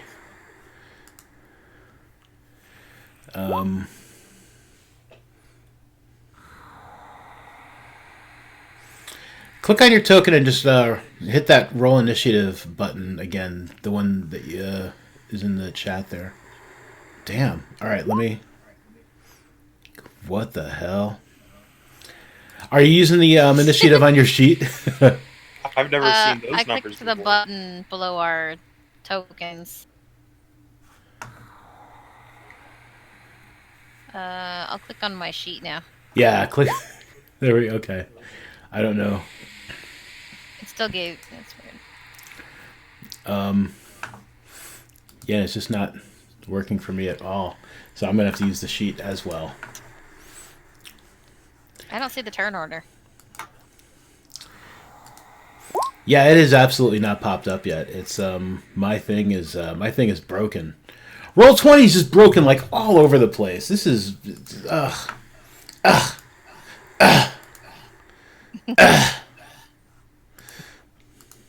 It's my disgusted sounds. Okay. I'll have to check my macros tonight. All right, so this boy, he jumped up here and hissed. And you all hear him in your minds, in your mind brains. And he's just like, dwarf, not the dwarf. He's not saying it out loud. Oh, geez, I shouldn't have done that. Pardon me. That tickled. He's like, dwarf, that's not the dwarf. I will eat it anyway, is what he is saying. But Naragath, you do have, you're up first. Where's my sheet? Hold on.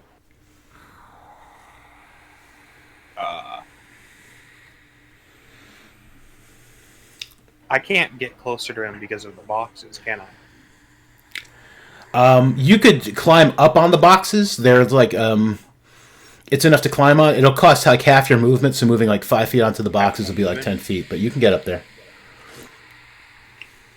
So, like, I could probably, like, get over here. Yes.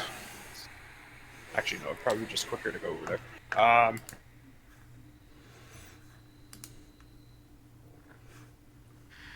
And just because I just want to do this, Mm-hmm.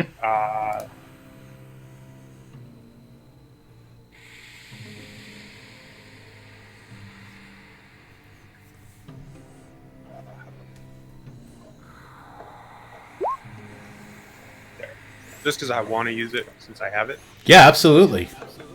Fighting spirit. And I am going to smack him with my sword. Mm-hmm.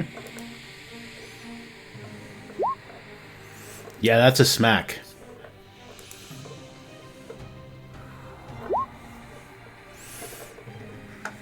Oh man, that's a good smack. He takes 10 points of smacky damage, but I also need you to damn. After you do your 10 points of damage, I need you to Percy and Sniva to give me a wisdom saving throw. But yeah, he takes 10 damage. Good.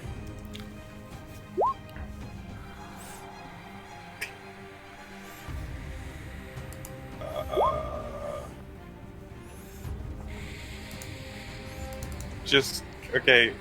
Just because I don't want a 1. Uh-huh. Can you see that? Because I can't see it. Yeah, go ahead and reroll it. Okay.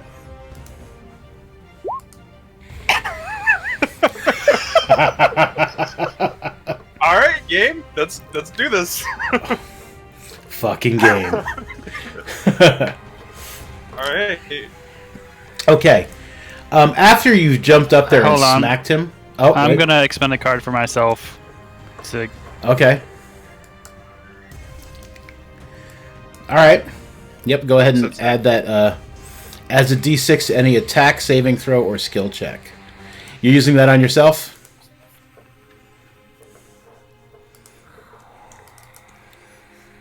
Percy? I don't trust Nargath not to roll another one again. So yeah. Mean. You know what? If it happens twice in a row, it's meant to happen.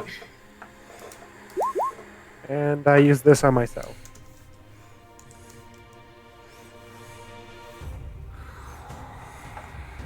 All right. So I rolled a 6. Okay. So I'm at 17. Mm-hmm.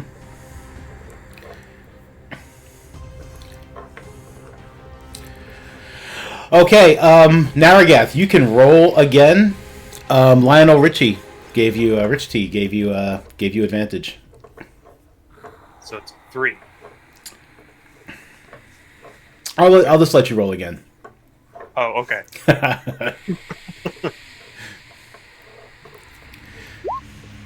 Okay. 4 it is.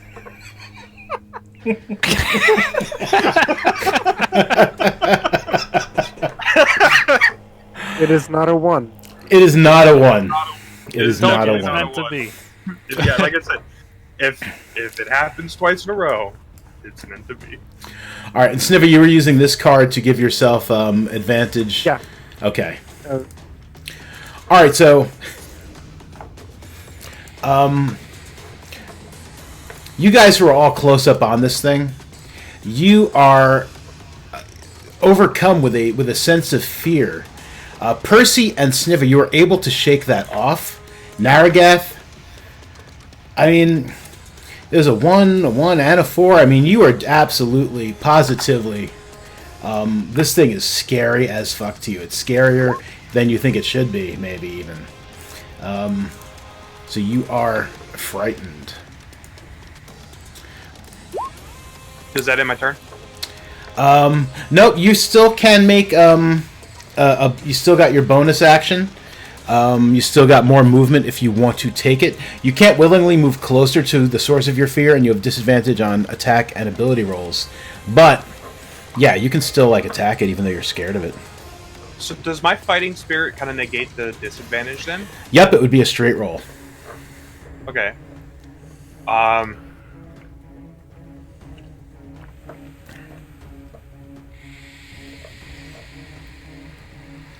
Just because I don't like this thing and it now scares me. And smack it again.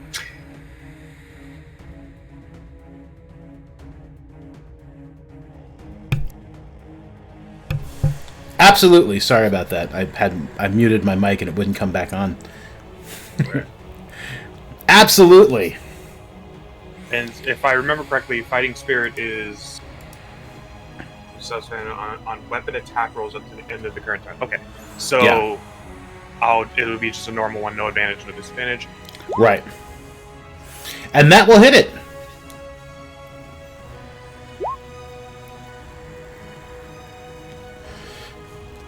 for another 11 slashing. So, like, how are you Are you like screaming and like in terror, like as you're like hitting it, or? Oh yeah, like the first attack is like a clean cut, but Mhm. like as soon as I get like, oh shit, I just kind of flail my arm back. Okay.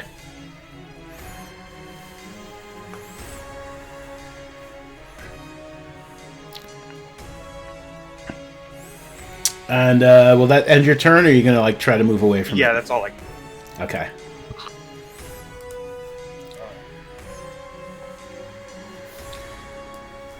Yeah, my turn marker is broken. That's like everything's just broken. Another one comes in from behind. And that's probably not going to come all the way in. But it is going to slash at Kit with its claws. And it's like yelling in your heads like, not the dwarf. Still will be scared. Still will be scared. Yes, yes, yes. I'm not doing the hissy voice thing again. Kit, does a 15 hit you? I have 15, so yes. Yes. It does some sort of damage to you. There it goes. 6 slashing, and I need a Constitution saving throw. Yeah, you're good.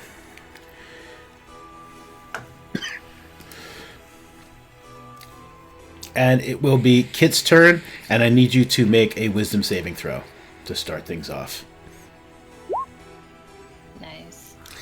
Yeah, oh man, you're scared of this thing. You have disadvantage on it, and your other thing, the can't move closer to it. You can definitely move away from it, but not closer. I can attack it though, right? Yeah. Yeah, none of the scripts are working. I don't know what's up with Roll20. None of the scripts are working. Oh, snap! I mean, you have disadvantage on that, but... Oh, that does miss it. I'm sorry. Darn. can Wow. I? Why are the dice cursed today? Can you give her a thing? Yeah. Yeah, you can give her a thing.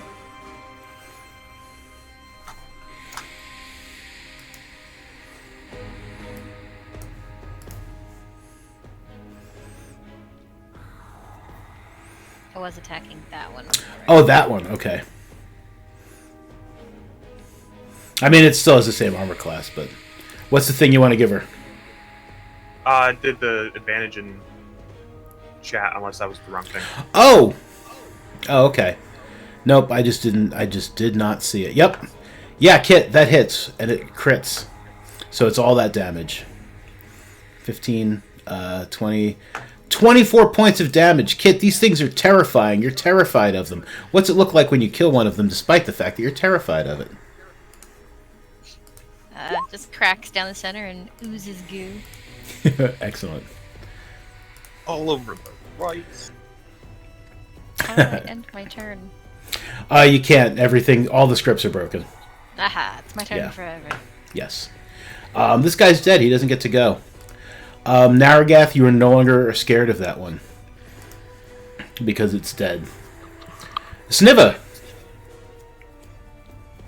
Niva is a little annoyed that things are talking in his head, Mm-hmm. so he's going to talk back into their head. Oh, I the also same need way you... they're talking. You can definitely do that, but I also need you to give me a... It's, you in person need wisdom, to give right? me... Yeah, you in person need to give me another wisdom save. Okay. You're good. Percy, you're not so good. Oh no, you're good. Hey, Percy, you're you're good. You're good. You're good. I was gonna. No, you're good. All right, so Sniva, you cast Dissonant Whispers. Oh man.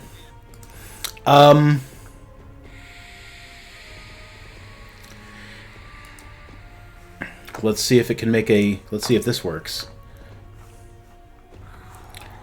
Nope. Yeah, go ahead and roll your damage for the Dissonant Whispers. It's talking in your head, and all of a sudden, it's like it doesn't like what it hears now back in your head.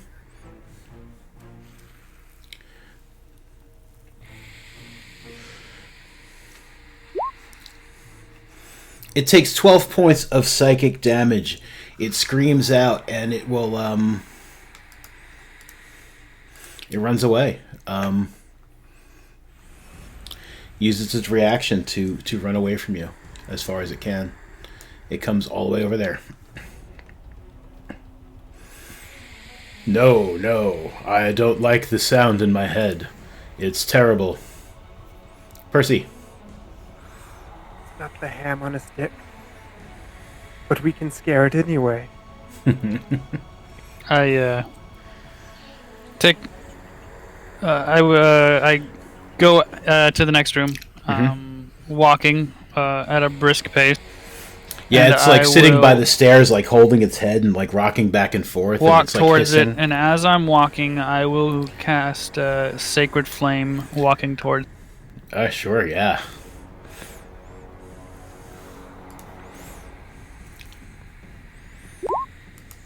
Fuck off. Yeah, it absolutely just is engulfed in like your sacred flame, and it's just like, eek. It takes 1 point of radiant damage. Okay, we need to reset like all of fucking roll 20. Roll 20 is just busted as hell right now. Roll 20 is just not I being mean, nice. visually, I was like, that sounds pretty cool, you know. And then the 1 damage. Fuck. Visually, that was awesome. Yeah, that was like, yeah, it's just strove them forward. And... I was too busy trying to look cool, and then it didn't fucking do. All right. I will end my turn, I guess.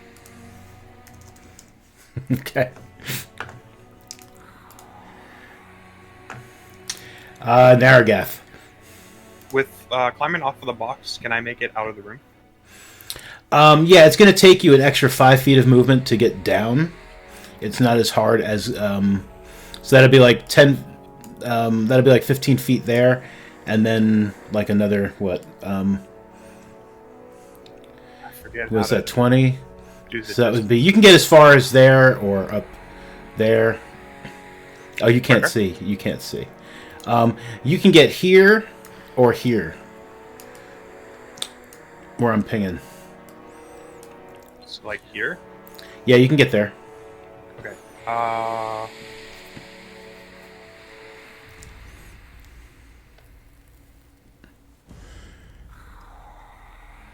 I would like to exit a question from range. So throw a hand axe at it. You want to do what? I'm gonna throw a hand axe. I'm Hand gonna axe. exit the question. Right. Okay. Yes. Okay. Bonus pun damage. That will miss. Should have made that fun. It flies over its head and like sticks in the ramp there.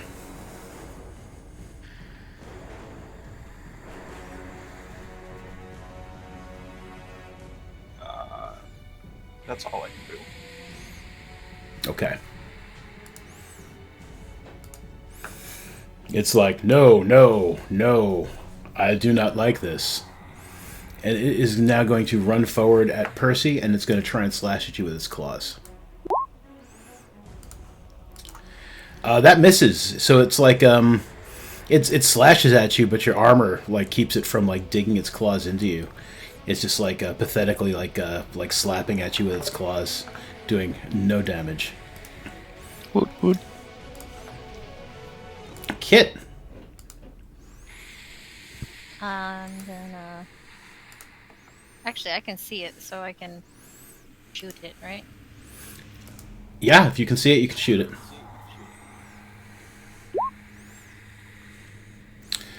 All right. I need everybody to write to roll 20. Well, and I have a card. I know, but you shouldn't have to.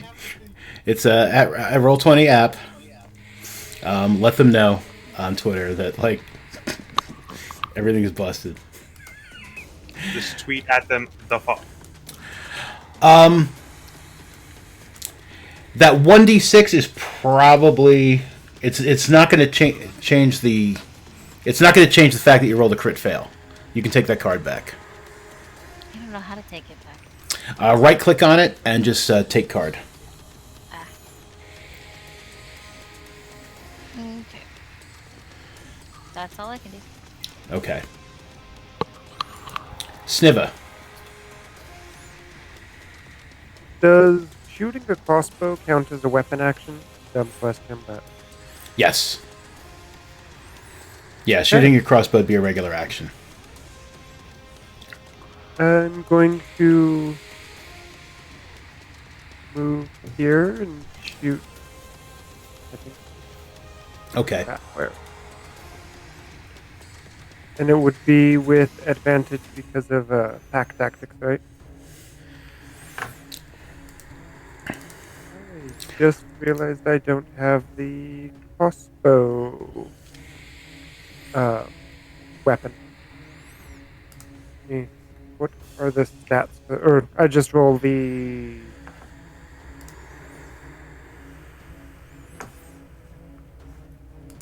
So wait, so what kind of... It is a light crossbow.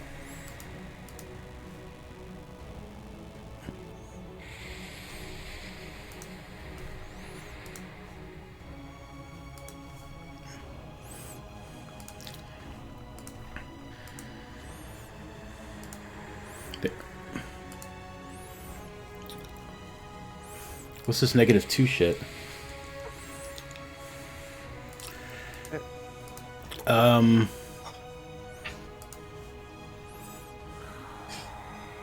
There you go.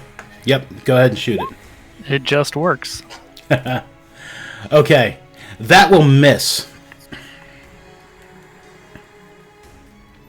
I will give Nergath an inspiration. Okay. I wonder if this will work. It does. Oh, that's a big blue dot. It's a lot of inspiration. It's because of my little tiny squares. Okay. Is that it for you? Yeah. Percy. I'm staying out of the way for Kit to fire, but Okay.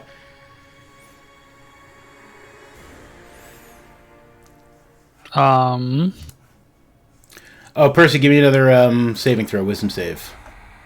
I don't wanna. I don't blame you. Yeah, you're good. Oh god, So you just definition took my roll of for good. my attack. No, I'm gonna miss now. No, don't think like that. Everybody's gonna tweet roll Don't 20. think like that. Don't think like that. All right. Well, we're gonna Sacred Flame again. Okay.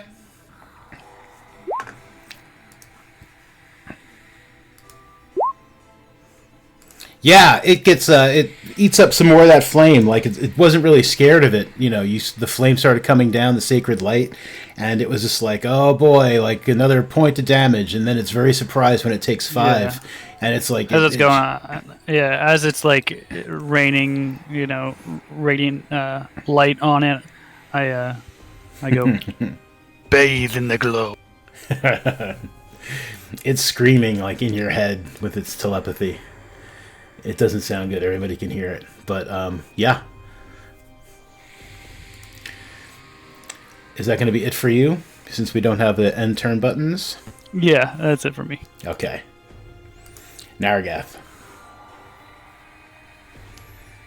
It's time to smack it again. Okay. Smack this one for the first time. Mm-hmm.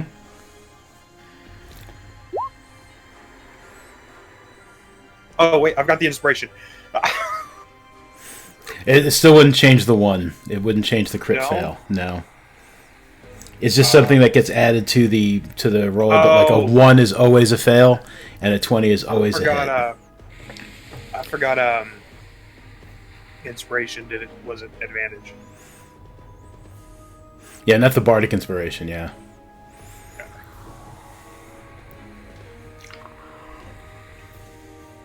Yeah, that's what I can do. All right. Is that it for you? I really missed the end turn button. Yeah, that's it. Okay. All right. The mean lock here is like eeny, meeny, miny. Mo, it's going to attack Naragath. It misses. And then what it's going to do as a As a bonus action, it completely disappears. I think.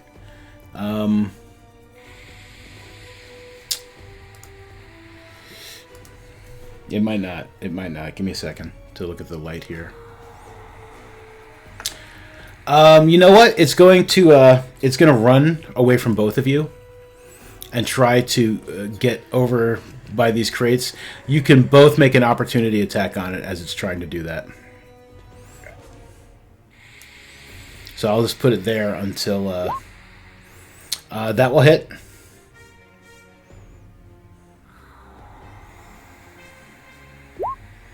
For 11 slashing. It cries out in your mind again, in your mind brain. Percy, you can also make an opportunity attack. I didn't have a weapon out, so I guess I gotta smack it with my shield. You could try that, yeah. How did we do this again? Was it? It would be an unarmed strike. So basically, just like your strength, like a strength save. And should I just roll strength? Yeah, just roll strength. Yeah. Yeah, you hit it with your shield. It'll be 1d4 plus your strength modifier as an improvised weapon.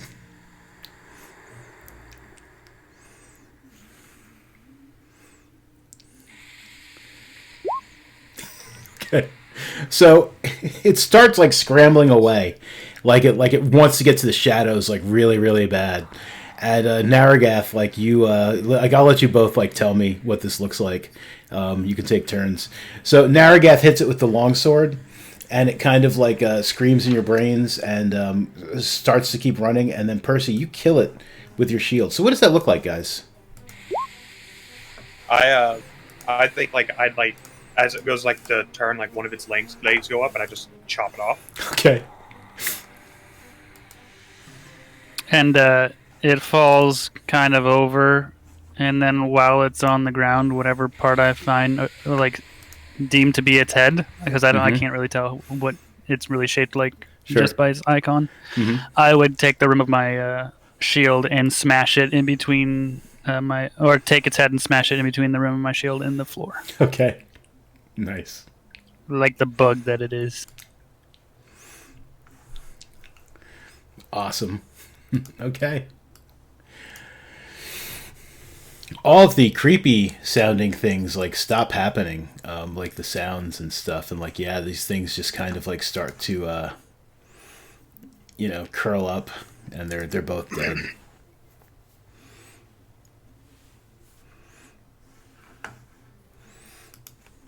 How many did you say were down here?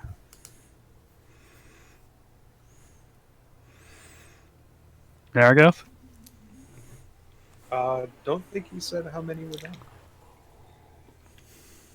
For some reason, I assumed there'd be 3.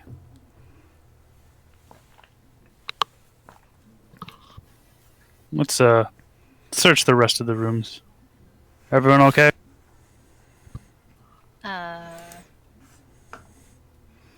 Kinda, yeah.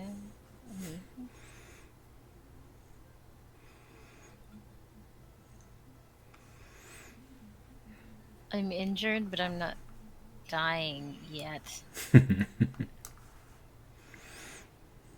Yeah, I go to that door. Yeah. And I push it open. Okay. I'll, like post up like next to him, like it's just like, all right. See if more boogins come out. I am going to use Cure Wounds on Kit.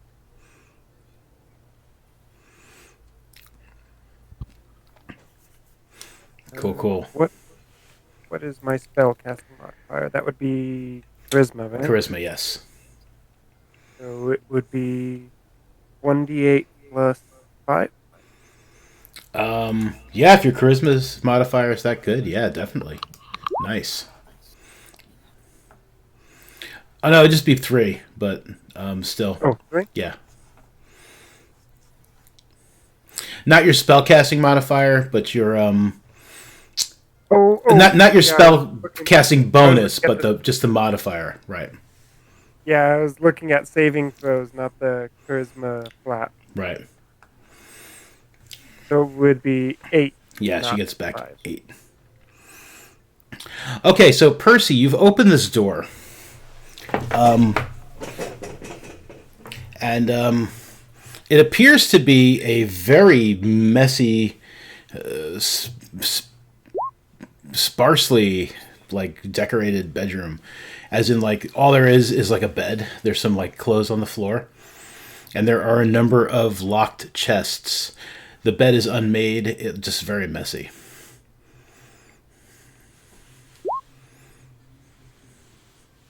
You know, it might be smart to let me check it before you go barging in there.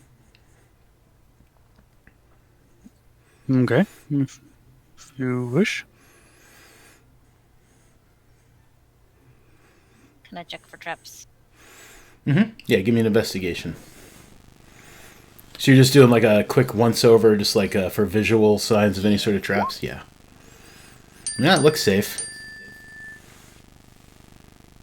Yeah, it seems safe. You can go. I don't want to.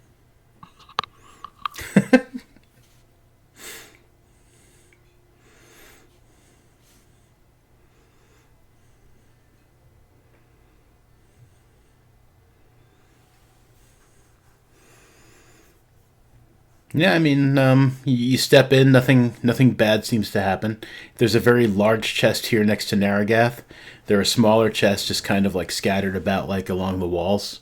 Again, they are all locked. You know, they got big, juicy padlocks on them. And there's like a messy bed over here. And like I said, there's like laundry on the floor and shit. You're trying to tempt me to open the locks. No, I'm just Juicy letting you know. locks. Yeah. Oh, I suppose that does sound like a temptation, doesn't it? The big, shiny, juicy locks. Mm. I'm not taking out my lock thing. Open me, kid. Open No! me. If the lock talks to you, don't open it. It's a mimic. It's gonna eat me.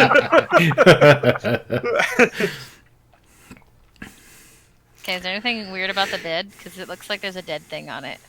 No, it's just messy. That's gross. It is gross. It is a gross looking Is there bed. anything underneath the bed? Dust bunnies, more laundry. There's like dwarf underwear, a couple of dwarf There's socks. underwear under here. Gross. Yeah. No boogins. No boogins. Is there any signs of something? Anything moving, living in here besides dwarf? There's a couple of bugs, like you scared away a cockroach. It scurries away.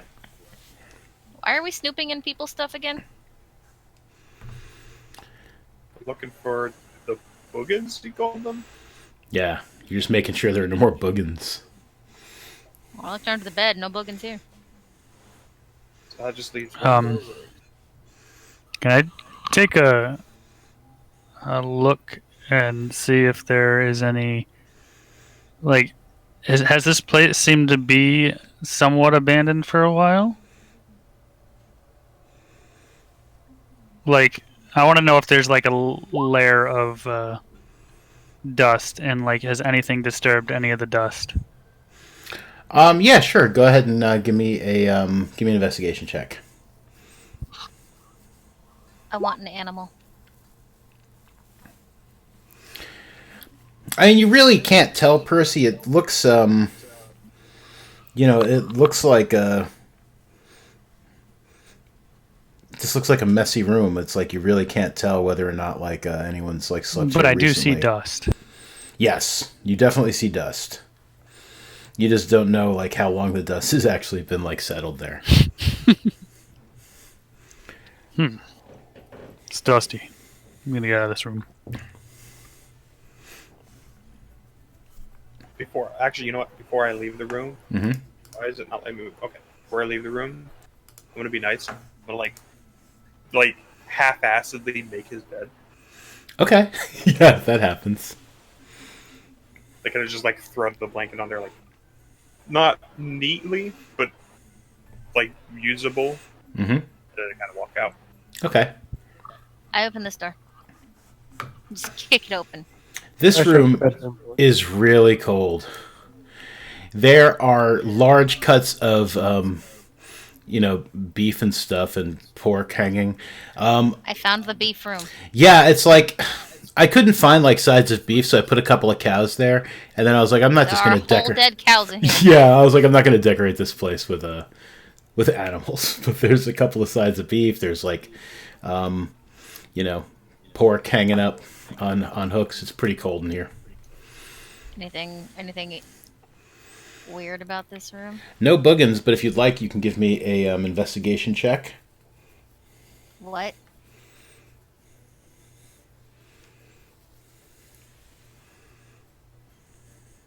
My voice connection is like terrible. A what? An investigation check.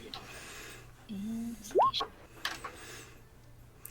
I mean, aside from the hanging sides of meat, yeah, no, nothing seems like particularly, fishy. No fish in here, just beef. No, yep. So that's all the rooms then. Yeah, it looks like you took care of his boogins. Never shut Alright. the freezer door. Okay. Yeah, we'll shut the doors here.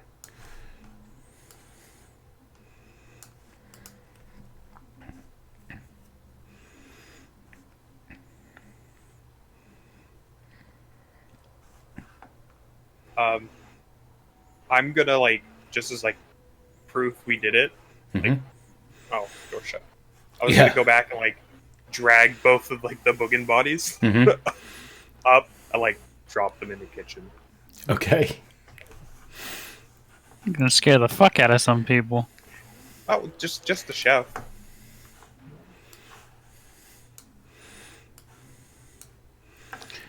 Let me scoop all of you up. I'm gonna pull you all together here, Bemos, including the boogins. I mean, the chef deserves it, right? He just disguised that woman's chicken to taste like crap. hey, what was this right here, anyways? Where you were standing near that wooden thing with the door? Yeah, it looks like it was darker than all the other pieces. Hang on. Next to the last room we went. Oh, those are just the stairs. They just do look dark, but yeah, those are just the stairs back up to the kitchen. Oh, I thought the. Oh, okay, never mind. The ramp was to outside. Yeah. Yep. Oh yeah. All right.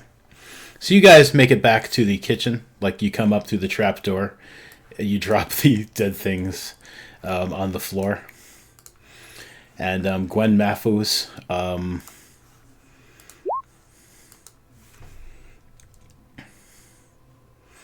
rolls a die eventually. There we go. He jumps back and he's just like, "What the hell is that?" Those are the Boogins. I ain't cooking that.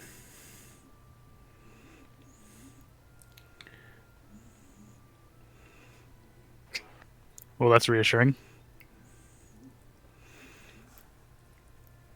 So let's I don't Go talk. know. Someone might do some more chicken. I give him a look as eh? Yeah, maybe. Yeah. Yeah, he walks over, he starts dragging one to the corner. Yeah, maybe. Yeah. He's checking it out, seeing what my good cut might be. Ugh.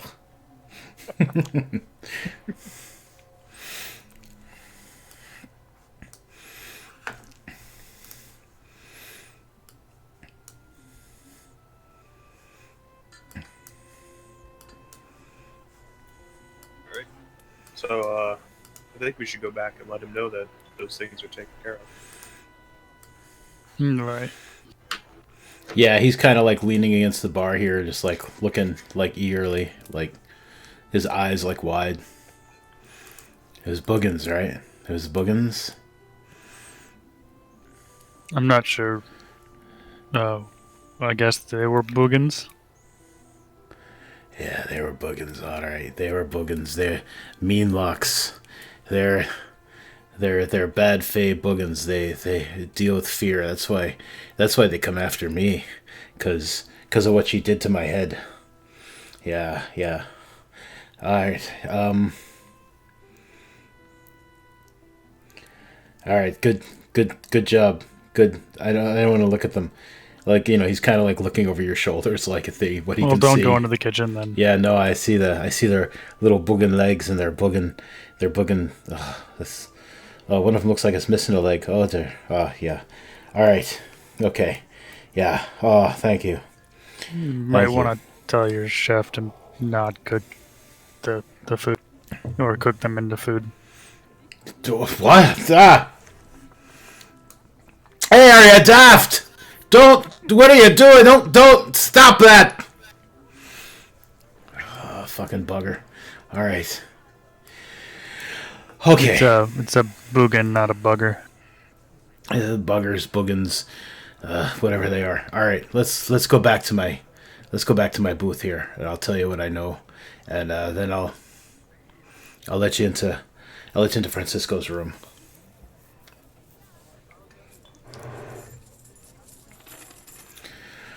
All right, so I don't know much. Ever since the Raven Queen touched me, and he's like poking his head again. Francisco knows I don't want details about what sort of daring duo and adventures he's off to. It's not for. I don't want to know. It gives me the screaming memes. But I do know that he had recently hooked up with a bunch of pirates. He was a sailor at one point in his life. He before he took up a life of robbing and stealing and adventuring and being a hero. He's a hero. I don't want that to be forgotten. On top of the robbing and stealing, he never took from anyone who couldn't afford it, and he gave a fair share of money to people who needed it, always handing it out like easy come, easy go. So let's keep this in mind. Anyhow, so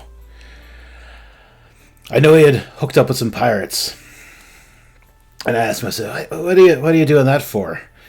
And he assured me he had reasons for doing it. He wouldn't tell me what they were. Again, doesn't want me to get all the scared like boogins in my head. So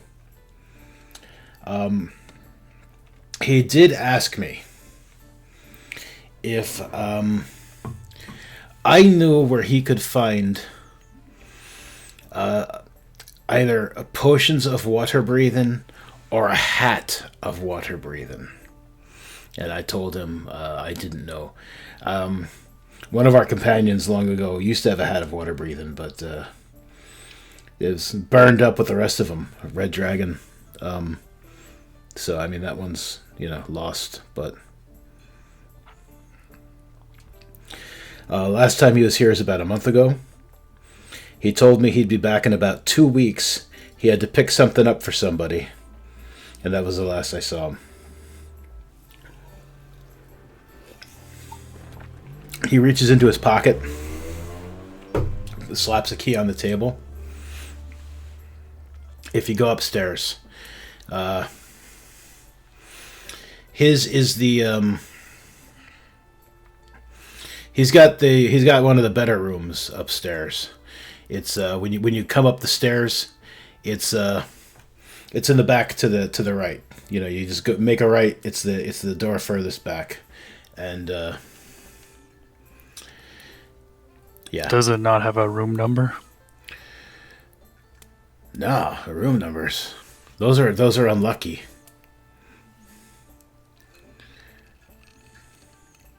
They're just numbers. That's what you think. But believe me, they're unlucky. You don't number things. That's how they go missing.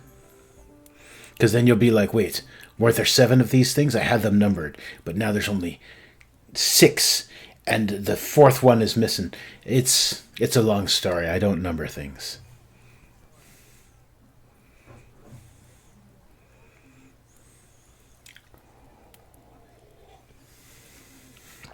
If it helps, it'll be the only door that this key opens. If that helps. But no, once you get up the stairs, you just make a right and just go to the back. It's not far back. It's like a couple of feet back. If you pick the wrong door, if you pick the wrong door, the key just won't work. Are we talking about my feet or your feet? What's wrong with my feet? In certain terms of size, mine are bigger than yours as well. Yeah, but the size don't count. What? What are you... Yeah, so there's the key. He seems a little confused and baffled.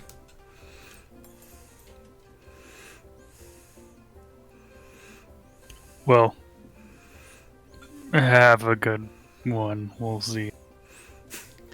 Yeah, do me a favor, don't take nothing, don't ruin nothing, don't, if he left his bed a mess, don't straighten it up. It's bad luck to straighten up another man's bed. So don't straighten his bed if he left it a mess. Don't, I'm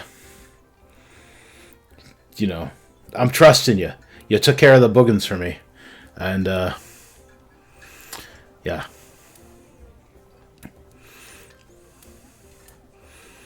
Don't, poop on his desk. You wouldn't. No. Yeah, no.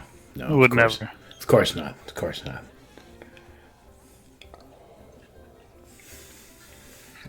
You got all the Boogins, right? How many were there?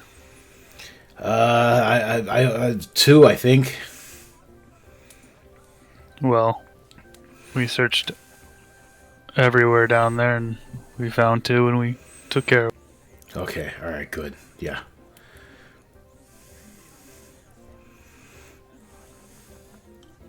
Alright. Okay. Mm-hmm. Yeah. Well then. Good day, sir. It's nighttime. I say good day! Alright, I get up.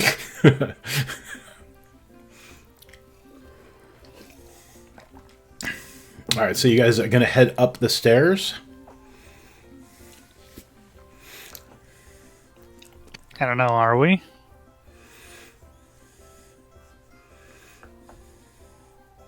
Yeah, I go up these stairs. Okay. Yeah, I'll go upstairs too. Hopefully And there's no I'm Boogins. immediately lost. Yeah, so you can go up this way, or you can go up this way. I just realized I've been muted this whole time. Before I head out there, I'm going to stick around like half a second before going upstairs and say, so which room were we able to use? Oh, yeah, he gives you another key. And he's like, I'll tell you what, you can take the room, you can take the room, how many of you are there? There's 4. The 2 rooms next to Francisco's room. Each one's got 2 beds. Thank you, sir. And, hopefully you can get some good sleep. And I'll walk away. I hope so, thank you. Just make sure you return Francisco's key to me once you're done poking around in his things. Let me turn the lights back on. Ta-da! Okay. Alright, so you guys are heading up that way. Kit, you are on stage with the halfling. Was there something you wanted to do with the it halfling? stopped letting me. Okay. Letting me drag it. So Okay. No, it's okay. I just wanted to make sure there wasn't something you were about to do I to the thought you were just halfling. going to nonchalantly go up there, pickpocket it, and walk. Yeah. I'm just gonna do a comedy routine real quick. Okay, I'm gonna. You guys head up these stairs. Let me drag you some more. Dragging you.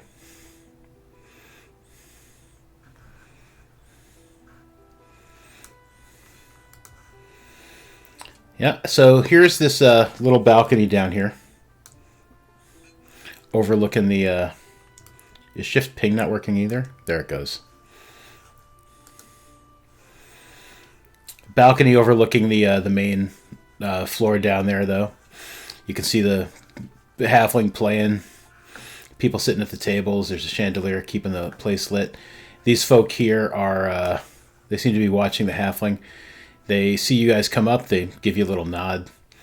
There's another guy. This level is a little higher up, like another 5-7 feet up, and he's just kind of hanging out there, watching, looking down and watching that halfling as well, enjoying the music.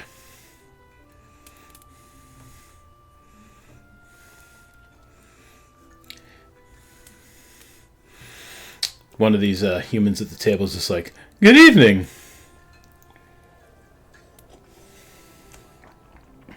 Are these windows? Yes. I'm gonna nod and walk by these people.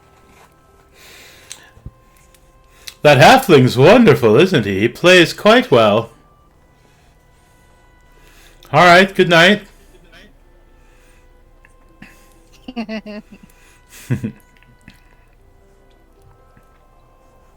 Is this up further? Never will. Yeah, these No, stairs that's- here will take you up to the next floor.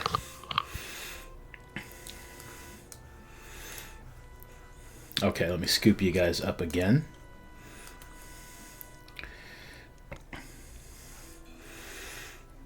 See, in case there's a big fight that takes place on multiple floors, I like to have everything on the one map, so I can just move you guys around at will.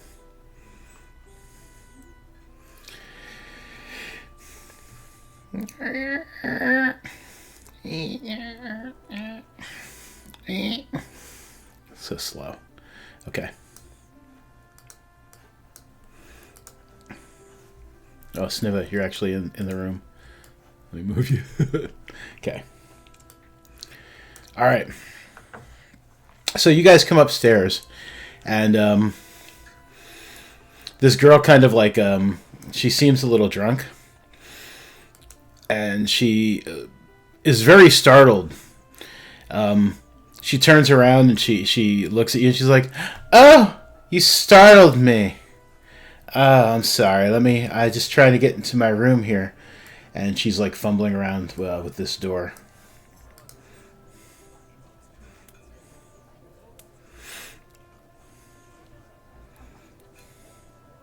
And the room over here is where Francisco's room is, right? Yeah, if his directions were good, yes. That seems to be the door he was talking about. So he said we could use the 2 rooms. So she's trying to get into the room he just said we could use. Yes.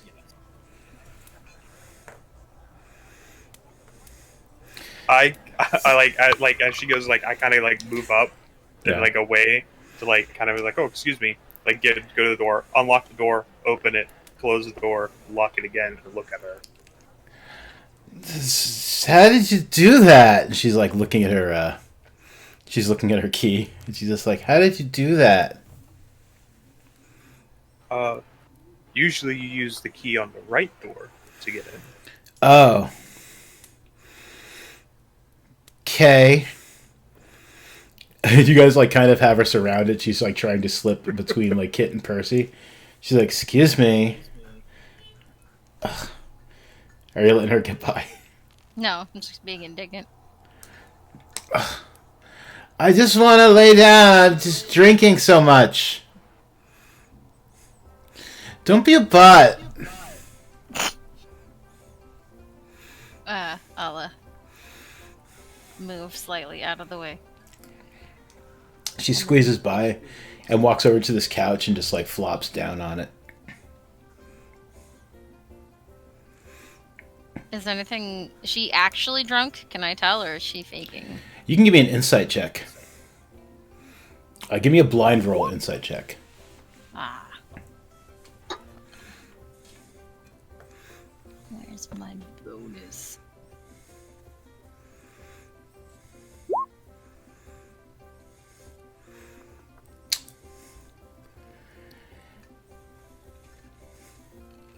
Yeah, it's busted too. We'll just take that 20.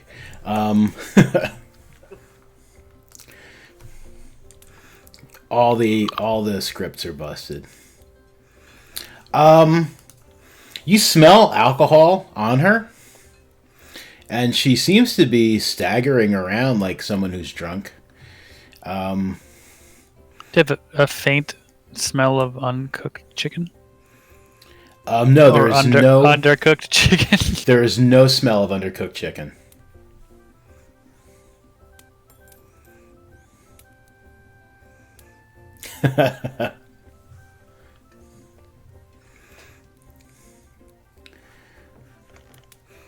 She starts snoring on this couch. Fire! No, I think that problem solved itself. Should we retire now? well, we gotta. I was planning on going in Francisco's room, poking about, seeing what we can find.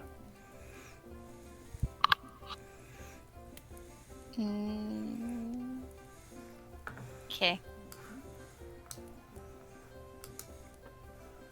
Do we have one key or 2 keys for like our rooms? Like a key for each? 2 keys, yes.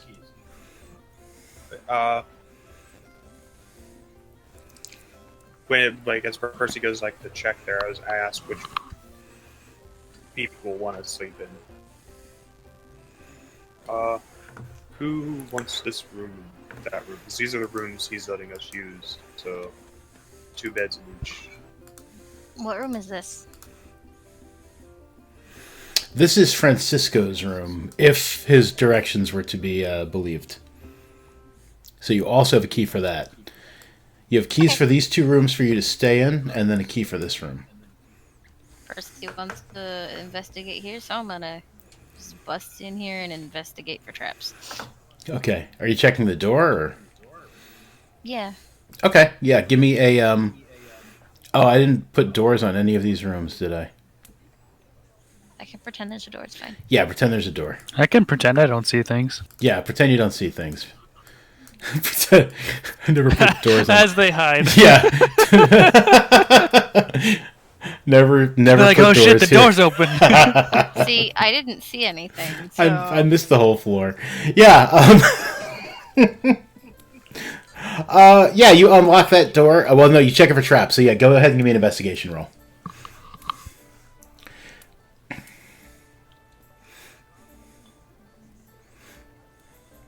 Yeah, you said you opened the door and what on it? Oh, she's checking the door for traps. Give me an investigation roll. Okay.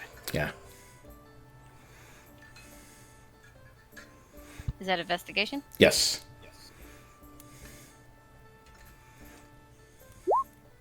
Wow, it took forever. Yeah, roll 20s, all kinds of busted. Yeah, you know what? It is trapped.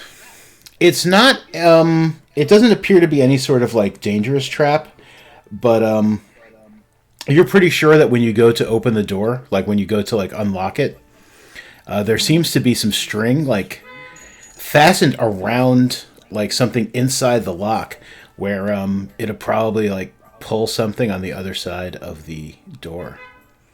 Can I stop that from happening at all?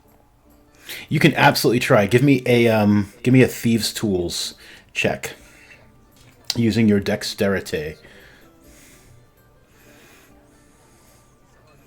I clicked it. We'll see if it works. Yeah, absolutely. You kind of like get the string like on a hook of one of your thieves' tools and kind of like pull it so that when you move the key, like if you insert the key, it's not gonna. You do well. Can we enter the room now? Yeah. Okay, I enter and then I look for traps. Okay. Oh, I don't need to remove the door because I didn't put any doors there. Um, I went to move the door. Yeah. All right. So, give me another investigation roll, looking around the room for traps. It doesn't seem to be trapped. You do see that there is a loud-looking ship's bell, not like super loud, but like it would definitely make a good-sized clang. And there's connected to the door. yeah, this the string there, so that if anyone tried to, open the door, it would. Is there anything like exceptional or out of place? Nothing out of place. The bed is made. There are a couple of long chests that are locked. There is a desk with all sorts of papers and what appears to be some sort of journal. The chests aren't trapped? You can check each one individually. I would like to do that. Yeah, which one are you checking first? Left one. Mm-hmm. Yeah, that is definitely trapped. Okay, I want to untrap it. Yeah, it appears that there's a poison needle like in the handle. It shouldn't be too difficult for you to remove it carefully with your thieves' tools. Dexterity again. Mm-hmm. Yeah. You pull that thing out with your teeth. No, probably not. I'm flexing. It's cool. Is the right one trapped? Give me another investigation roll. It does not appear to be trapped. Okay, and then I want to unlock them both. Sure. Thieves' tools on both of them. I guess the left one first? Yep. Yeah, you pop that lock like nobody's business. You pop that other one like nobody's business. Now I'm going to sit on the bed. Okay. Okay, Percy, you can investigate whatever you need. Probably. This bed smells like feet.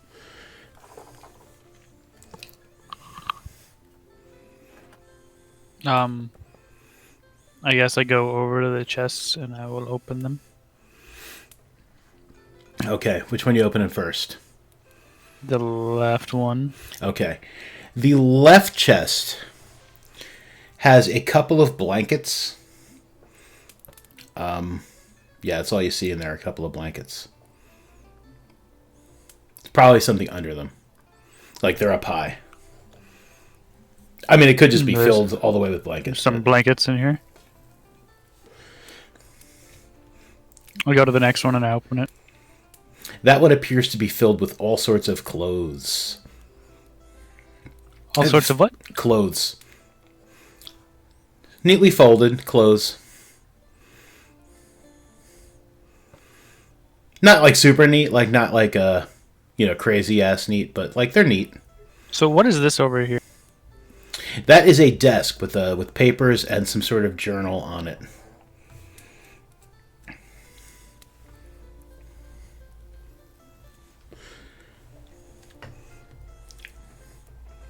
I'm gonna go look at the desk, see if there's anything like any journal entries or Should I anything check like. the desk for traps? I'm saying out loud to you, Percy. If you think they could trap a desk, yeah. Well, does it have drawers? Mondo, I'm asking you. Oh yeah, there's a drawer in the center of the desk. Check it for traps. There don't appear to be any traps on that drawer. I don't feel good about thinking there's not any traps. That's why I like to Percy. use the blind roll. But I got your back if anything bad happens. Sniva, those three guys that you passed like on the balcony are coming up the stairs. Naragath, yeah, you hear them too. They're just like, oh yeah, halfling plays really well. Oh, hello again. Hello. And they're walking off towards another room. There was a poison dart in the chest trapped, Percy, so just Never will just tip his hat at them. Mm-hmm. be careful about that.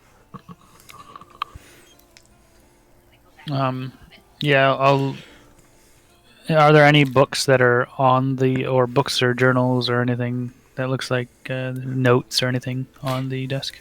Yeah, he's got like all sorts of stuff written in the journal. The journal is like open. He's got like all sorts of stuff written. What he has written there is like need to get underwater.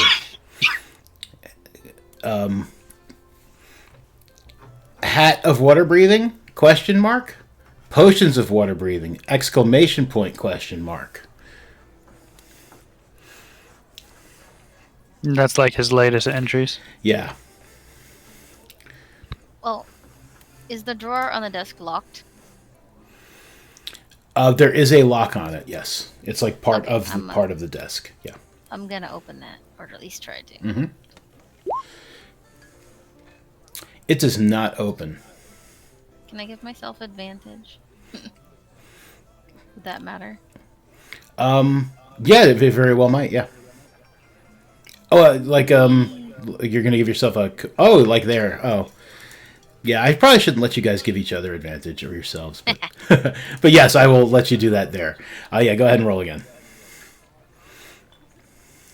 That's okay, because if it's trapped, it's gonna really hurt. Yeah, you've completely unlocked that drawer. I'm gonna pull it open too. Okay. I have my eyes shut and I'm just bracing for impact. Okay. Yeah, go go ahead and give me a dexterity saving throw. Oh, what?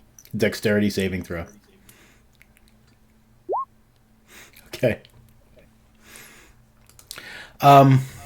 As you open the drawer, you hear a thunk, and you hear the twang of like a bowstring, and you get hit with a small, very small crossbow bolt looking thing, and it does. Oh no, I'm poisoned.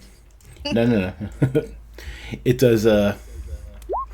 3 points of damage. It got you good. It stuck you good. Ah, nicked me. Ugh. And looking inside, like, yeah, there seems to be some sort of like dismantled hand crossbow. You cut out. There's what? A dismantled hand crossbow that was jury rigged into a trap. Bastards. I'm gonna hold my shoulder and let Percy continue investigating. Okay. Took one for the team. Is there anything other than that hand crossbow bolt in there? Yeah, there are 5 pretty large, very round-looking gemstones. They all have like they all have like facet cuts like on the side. They're not perfectly round. There is a red one, a clear one, almost diamond-like, green one, a blue one, and an orange one.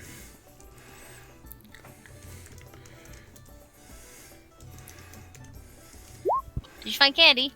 They are probably about, I'd say about like 4 inches, 4 or 5 inches across, like each one. Did you find big candy? And maybe like maybe about 3/4 of an inch thin, or thick, depending on. Appear to be some kind of gemstone. I have an idea. Are there any secret compartments on the left chest on the inside? You can take a look. All that you know that are in there right now are some blankets on top of things. I want to take a look. Yeah, you're gonna move the blankets, or? Yeah. Okay, yeah. You move the blankets. There are a number of small locked boxes. There's what? A number of small locked boxes. Looks like there's probably about 6 of them. Oh my god, the mother load. I want to open them all.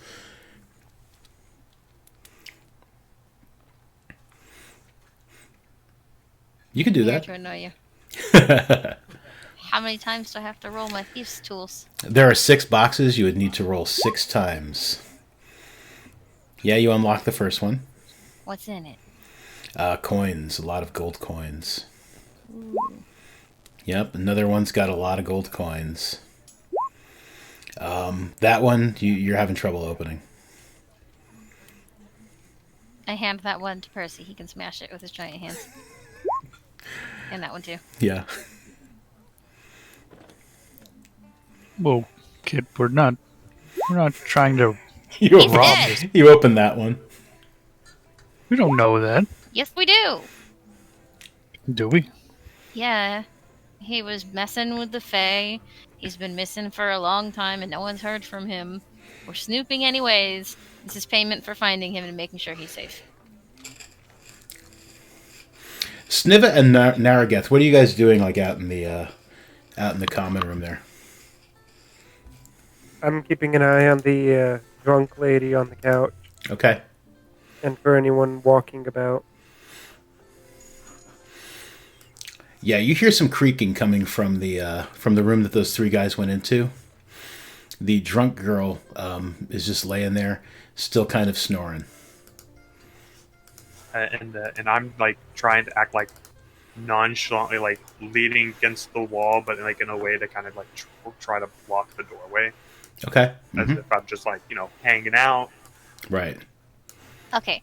I will put 2 back and then keep the contents of the 4 that I did open. Okay. Yeah, quite a bit of gold in there. You gotta give me a number, Mondo. I can't put quite a bit in my pocket. Okay. Well, we will. I didn't know you were going to take his gold. We will. To be fair, to be fair, the dwarf only told me and Percy not to steal from him. Yeah, I totally didn't hear that. And I have like 30 siblings. I gotta help take care of my family.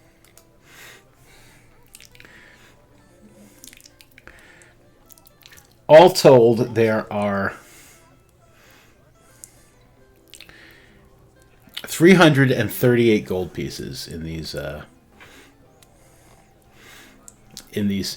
small boxes. I'm just gonna put that in my bag. Okay. Hey, that gives me exactly 420 gold pieces, Nate. Nice. Put your pot in here. I mean, The little technically, boxes. he shot me, so I can take payment. I'm bleeding. That is true.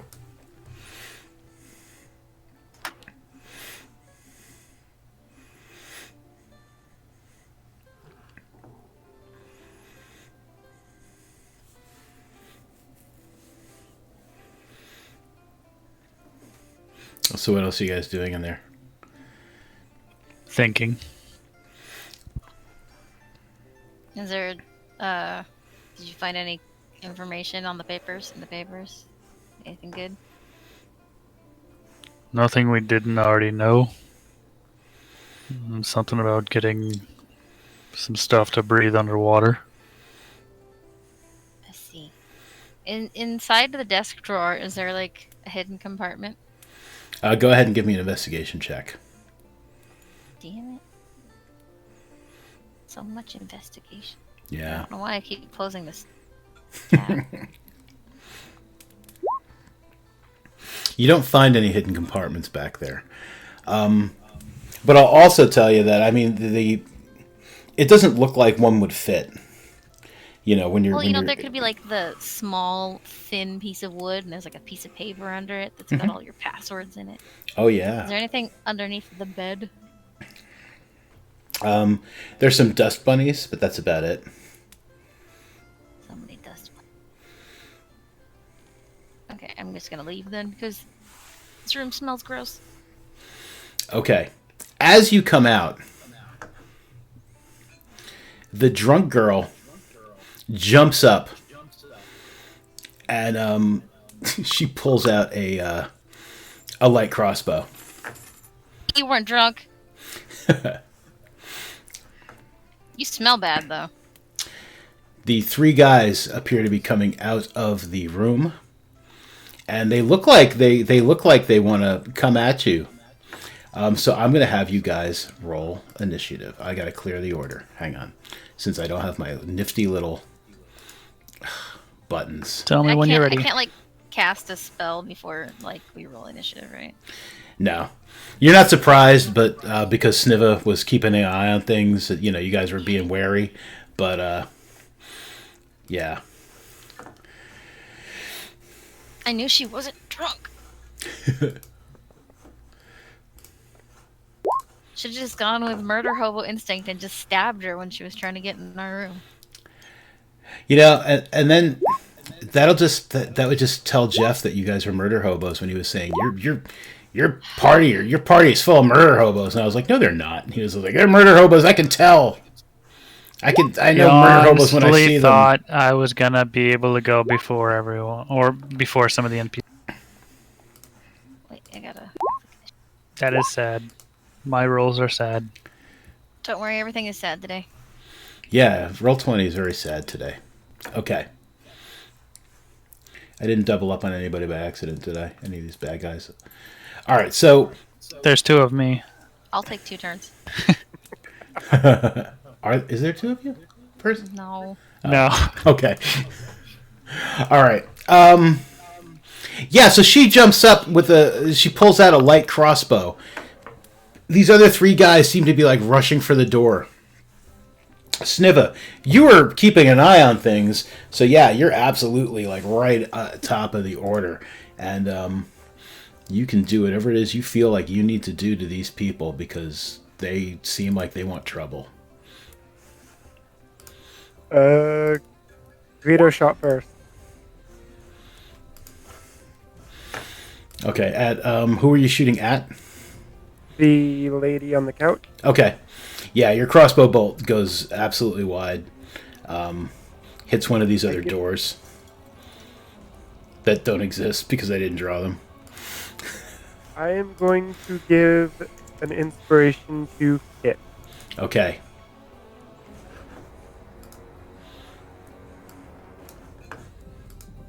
That is the end of my turn. Oh, Naragath, your inspirations probably wore off by now. What is it? It's 10 minutes, right? I think it's 10 minutes. But Kit, you do have an inspiration, and that is the end of your turn. Kit! What does an inspiration mean for me? You can roll a d6 on an attack, saving throw, or skill check. Ah, I also already had an inspiration from when you gave us them. You didn't mean to. Mm-hmm. Lady on the couch. Yeah, you shoot the lady on the couch. Can I add my inspiration to that? It wouldn't change anything. I just Yeah. want to kill her extra hard. She takes 6 points of piercing damage. Your sneak doesn't count on this one, but she cries out as the arrow hits her.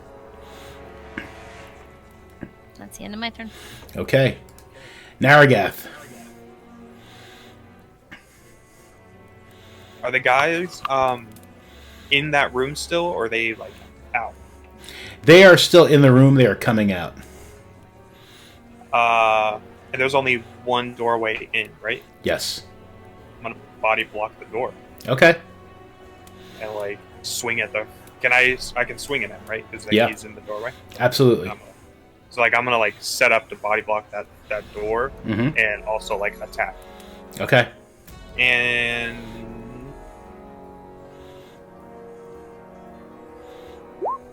I'm gonna fighting spirit. Mm-hmm. So you've got 5 temporary hit points and advantage. How long do temporary hit points last? Till the end of. Until the end of your next long rest, if you don't wind up losing them, from damage. Sorry, I didn't mean to put that in chat. No worries. Till the end of the next turn, or if I get hit.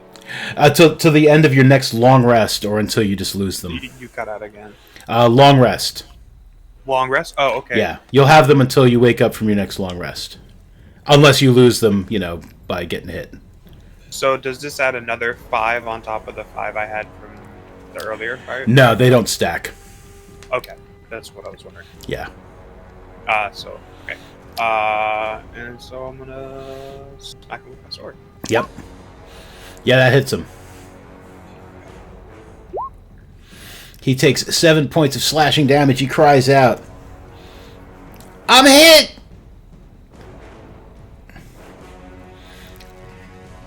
And yeah, so like I'll just be kind of like in the doorway, like gotta get through me.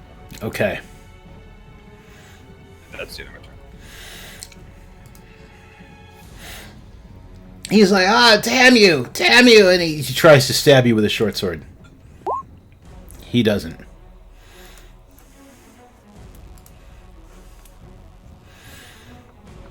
His buddy is going to come over here and also try to stab you with a short sword. That will hit. That will definitely hit. Yeah, for 10 points of piercing damage. So that'll be just like 5. The temporary are gone, and then just 5 off your normal. I'll still lose the 5 even if I stone endurance, because I technically took the damage, or because it. Here, let me. Yeah, put that in the chat again for me.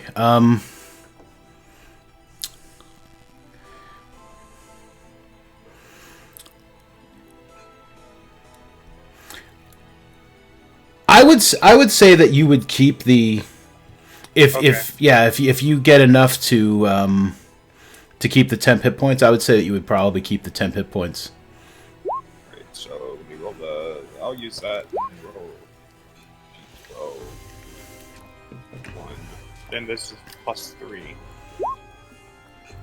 6. No, so I'll have 1 left. Mm-hmm.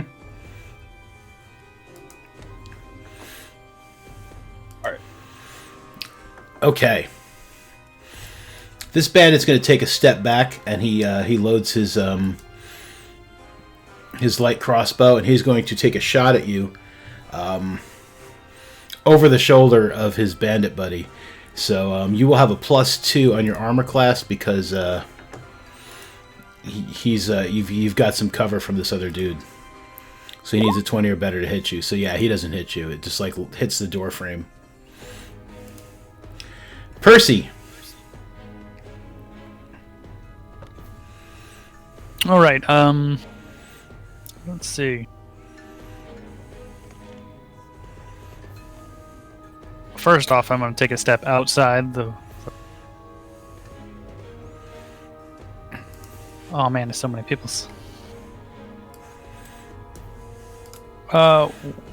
So he's in front of the door. Mm-hmm. All being like, I got this door. And lady is she standing on the couch, sitting on the couch? She has jumped. Shooting? She's jumped up, so she's like. I guess technically she'd be like standing there. All right. Well, I come barreling out of the room, and I run over to her. Okay. Yeah. And as I'm moving over there, I will pull out my mace and try to hit her. Mm-hmm. Yeah, that hits her. For 9 max points damage. of Woo. bludgeoning damage.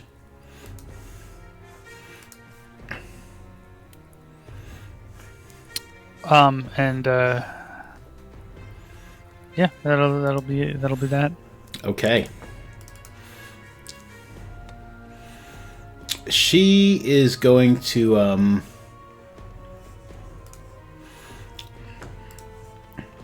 she takes a cunning action to disengage from you and steps back all the way over here, and she is going to shoot at you with that hand crossbow. That will miss. It flies at me and sticks in my shield. Pulled it up at the last second and caught it. I'm so cool. You are cool.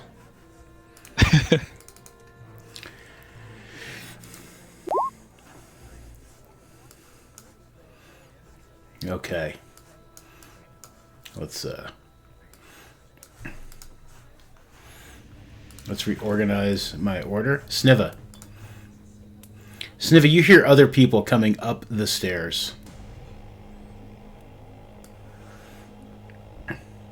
Does it sound like people trying to like what's going on, or does it sound like reinforcement? It sounds like running. You can probably see that halfling that was playing music. He's running up the stairs, and he looks a little serious. Does he look angry at me in any way? He doesn't look angry, but he is waving a short sword around. But he doesn't look angry. What is he waving around? A short sword. He's like, I got a short sword, yeah! He doesn't really say that, but... I mean, I could imagine it. yeah. I don't like other bards. I'm the only valid bard. But I am going to shoot at Madam Drunkness. Madam Fake Drunkness. Okay. That misses Madam Drunkness barely. There. I played a card. It might hit Madam Drunkness. What is it, a 1d6? Yep.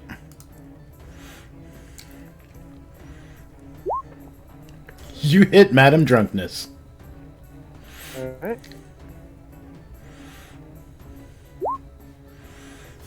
You're using Psychic Blades? Yep. Okay. Alright, so... absolutely, I would like to know what that looks like when she gets hit with your light crossbow and takes damage from Psychic Blades. Well, I would imagine that she's trying to take a bit of cover behind the couch. Mm-hmm. She probably peeked her head out, and I shot right through the eye. Oh, man. It was an eyeful.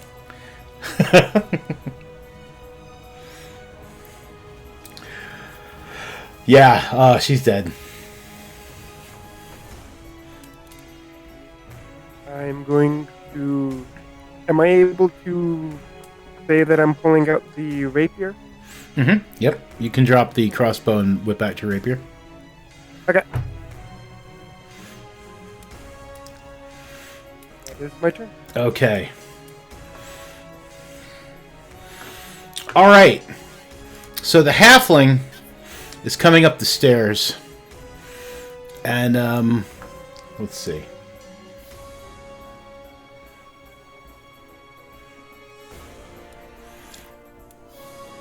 Can you embiggen him for me? Yeah, you want to see what he looks like? Yeah.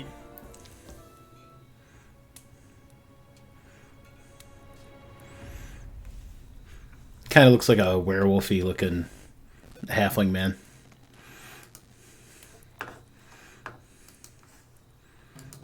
Oh no, it's a werewolf halfling. Ow.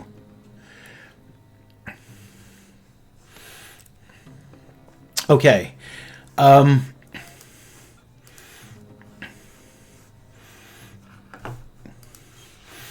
He looks at Sniva and says, "Yeah, nice hat." And he is taunting you. That's a charisma saving throw? Charisma saving throw, yes. You make it easily. Thank you.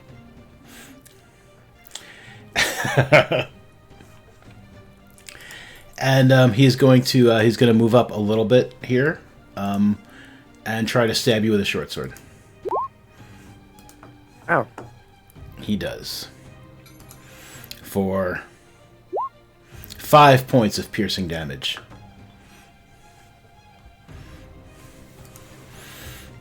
Narragath. From what I can see, it's only him running up the steps right now.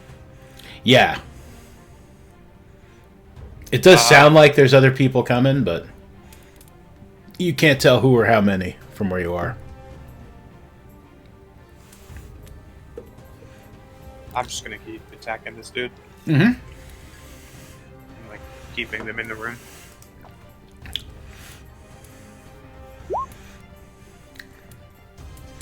Well, that will miss.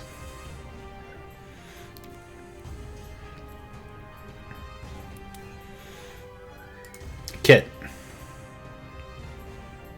I gotta move. 'Cause I can't see nothing. Is there like a wall right here? Yes. Okay. I think I can move here. It didn't help anything. Nope.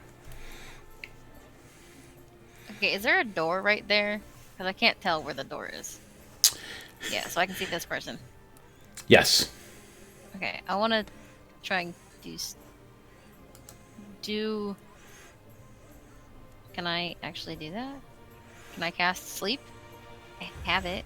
In that room? On that guy.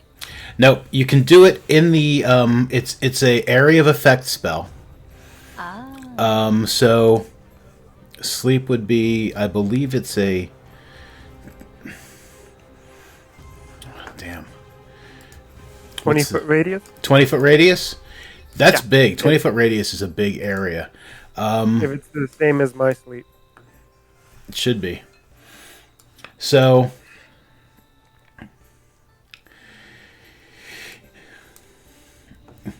if you center it here, Yeah. and pick that spot, then like you could potentially put all of those bandits to sleep without putting Naragath to sleep. I also wouldn't necessarily worry about putting Naragath to sleep. He needs a nap, it's fine. Yeah, I mean, like, he's got enough hit points. I don't think it's going to affect him because it's going to affect the bandits first. It starts with the lowest hit points and works its way up. Okay, I want to try doing that then. Sure.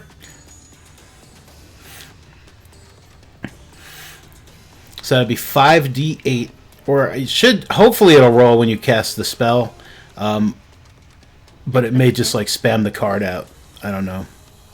I clicked it and it doesn't seem to have done anything. Oh, there it goes. Okay. Alright, so 22 hit points worth of creatures will fall asleep. So that will be... this one definitely is now sleeping. He drops... And I'm going to say the one closest to the center of the spell is definitely going to go before the one further out from it. He falls asleep as well. The other guy yawns but stays awake. Okay, I think that's all I can do. Okay.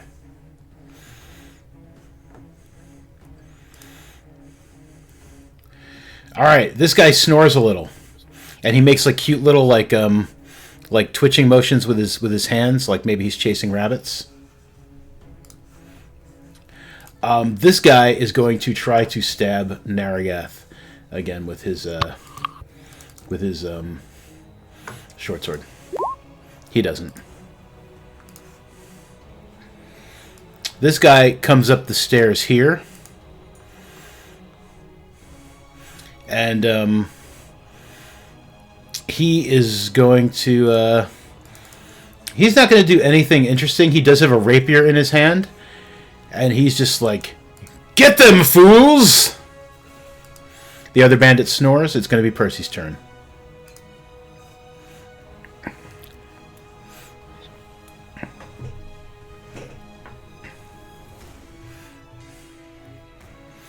Yeah, I'm thinking. Let's see. Can I charge with my shield? Stepping over the halfling to this dude, just full on sprint and like leaning into my shield. I want to push this guy out the window. It just lined up so perfect that I want to do this. You know, ordinarily, I would say no. However, I did make these stairs kind of wide. So I don't know if you could like go like over the half. Well, you're tall. Yeah, all right, absolutely. Yeah.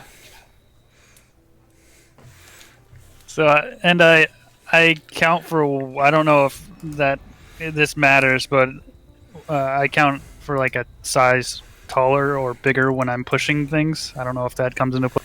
Trying to push someone out the window. It's probably not. So what you're gonna do is you're gonna roll another unarmed strike. What am I? I'm a roll strength. Yeah, you're gonna roll strength. I'm gonna use my inspiration, the one that you gave us at the beginning of the Absolutely, please do. game.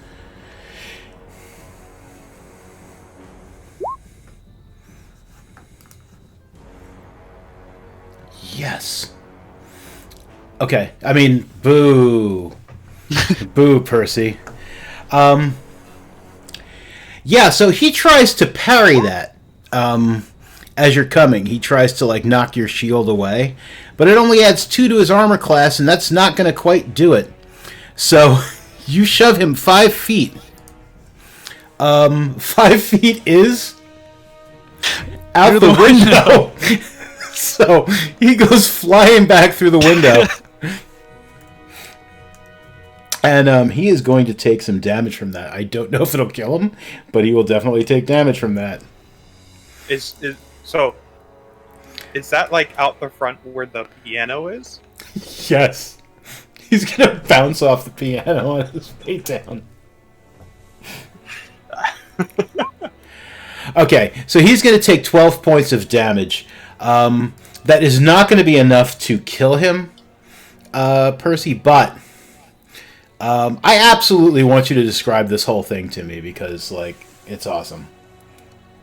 All right, so he comes up the stairs and he's yelling, you know, "Get them, you fools!"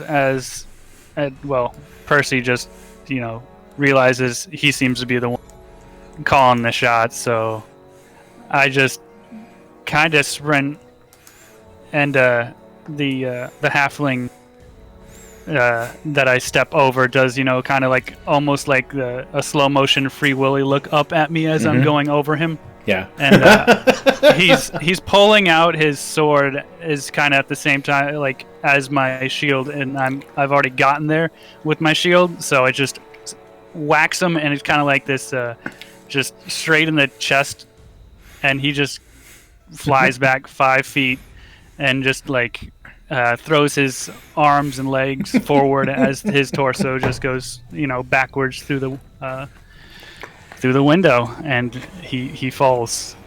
Excellent. Yeah. Which I would assume that he'd be dead because that was a far fall. So I turn down. Well, I guess I'm kind of looking even with the halfling now that he's on the stairs. Yeah. Okay. Yeah, and then I kind of face him with my. And that ends my turn. Okay. All right. Sniva. I don't think I need to describe what I'm going to be doing. I should have advantage because of tactics. Okay, yeah, Oh, that shit, hits him. yeah. Yep, that's a crit. Oh wait, no psychic blade. Okay. All right, so he takes 18 points of damage. He squeaks in pain. Eee! Oh, fuck. Holy crap! I just did my full amount of hit points and it barely tapped him. It hurts. Oh, no, it hurts. Is that it? I think that's all I can currently do. Okay.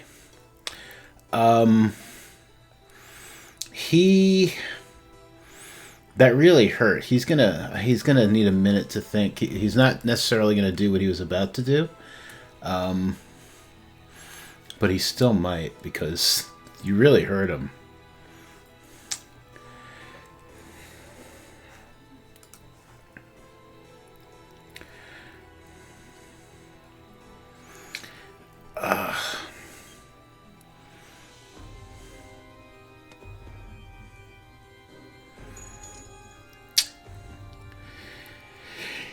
He does not want to run up next to Kit. Kit scares him a little bit, I think.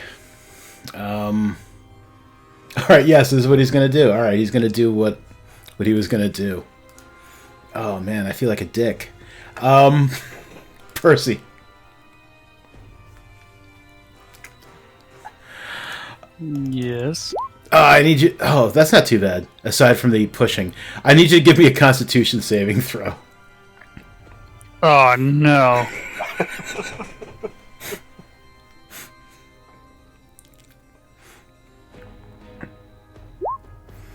Oh, Jesus. shit. It's like I'm chasing this fucker out the window. Yeah. So clutching his side, like, you know, bleeding like badly from where like Sniva stabs him. He he just like sings out this like note and raises his hand and like he thunder waves you out the window. You take 4 points of damage from the thunder wave. And then, oh, this is going to be even more fun than I thought it would be, maybe. Is he going to drop on top of the other guy? Yeah, that's what I'm thinking.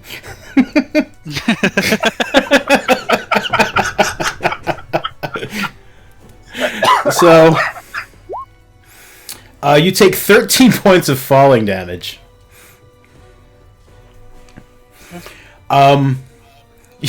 You land on the other guy. I want you to give me a d4. Roll me a 1d4.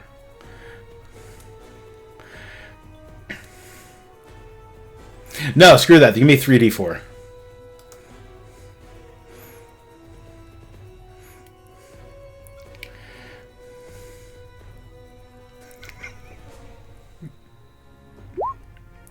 Okay. So you go blasting out the window. You're falling face down. Like, this guy is on the he's on the ground. He looks like he wants to try to get up, and he looks up at you and his mouth just opens and like this shocked look. His eyes go wide, and you land on top of him. What does it look like when that kills him? What the fuck?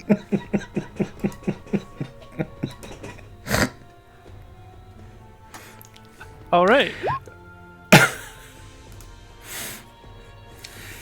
Out of the way, nobleman.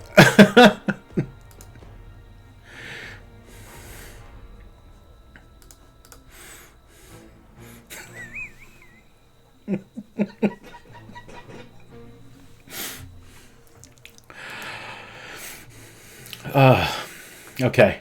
Having done that, this halfling is going to he's going to try and book it. Snivet, you can make an opportunity attack on him if you so desire. That's just a normal attack, right? Yes.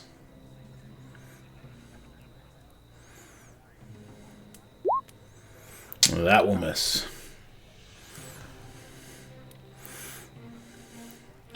So that was 20 feet. And let's...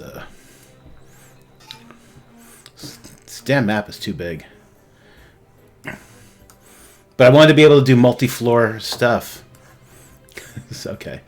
So, that's 20. Yeah, it's been pretty cool. Okay. Oh, that was his turn. Naragath.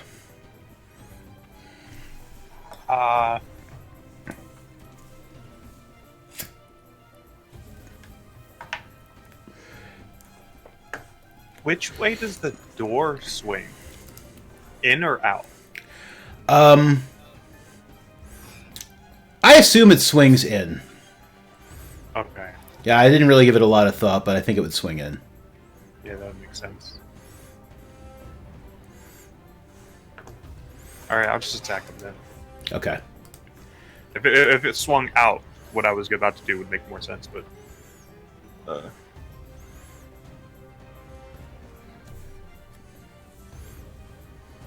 gonna roll? Yeah, it's probably just slow. Between some of the updates they've been pushing and just the heavy load on Roll20, it's just been very glitchy. and very buggy lately. Should I give it another second or click again? Let's give it another second. And then let's try clicking again. Yeah, go ahead. No, let me reopen. Shoot.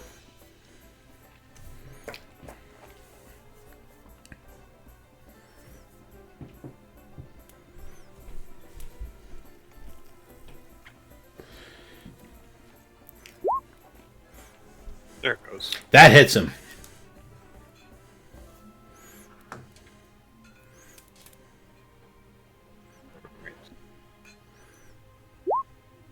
For 4 points of slashing damage. Is your... Oh, yeah, okay, that was just a bad roll. I just wanted to make sure it was doing it right. Okay. Yeah, so he takes 4 points of slashing damage. He cries out in pain. He's like, it hurts. Oh, no, it hurts. Boss, where are you? Boss! Is that it for you, Naragath? I don't think I can do anything.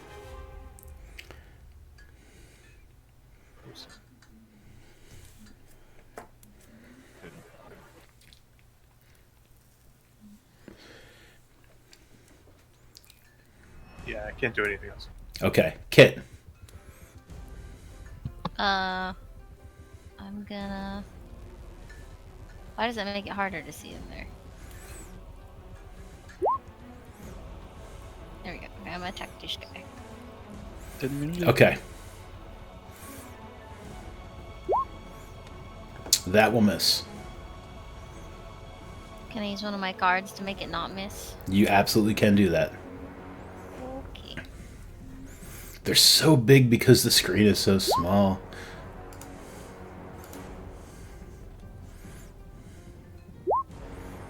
That will hit. Yay. Oh man, 10 points of piercing damage. What does that look like? He just looks like his friends. He's just sleeping. Aw, that sounds nice. So nice. Yeah. Except he has an arrow in his face. Yes. That's my whole turn. Okay. Sleeping. Dead. Dead. Sleeping. Percy.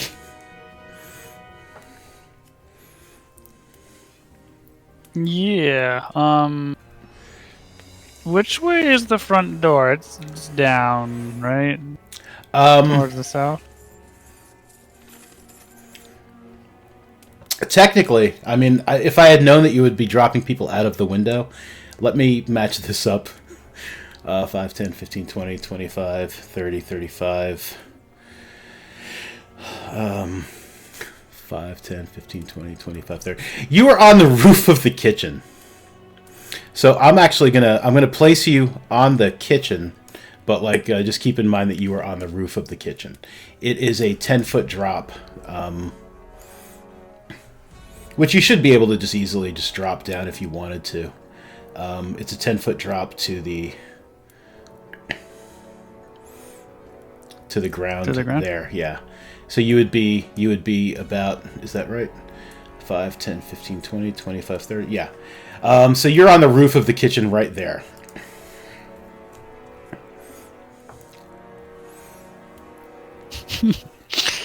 Okay. And the kitchen door opens, and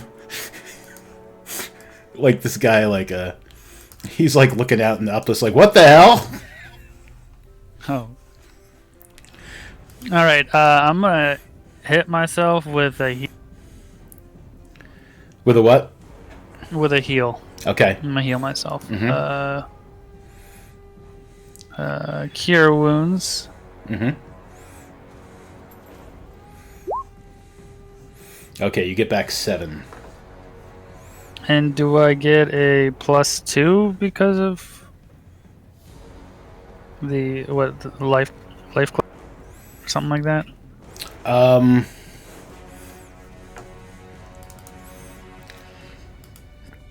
think so. Something like that. Let me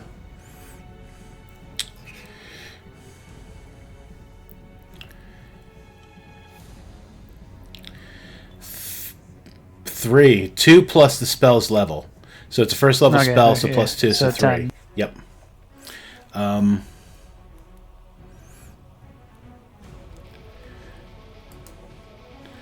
We can give me 1 second. I'm going to add that to your, and we can just bump that up when you go up another level. Oh wait, yeah, no, okay, that's right. All right. So if you use like bigger level spell slots, that would go up. But right now, it should automatically do that +3 for you. Okay. All right, so you're on the roof. You have healed yourself. You've still got movement. It'll just cost you 10 feet of movement to safely drop down to the ground. Okay, I'll do. Which will put me here. Mm-hmm. So that's 10. Mm-hmm. This would be, what, 20? 20, yep. 35. Okay. What the hell are you doing? What are you doing? And then my turn. Okay. Back across to this map here. Sniva! Ready to go across the map again? Neva's going after that guy. Okay. So put your... How many feet is it to get there? Let's see. It is 15. You can get here with the 15. So that's like 15, 20, so it would be 20 feet to get there. And yep, let me move you across the map. And I'll ping you when I get to the other side.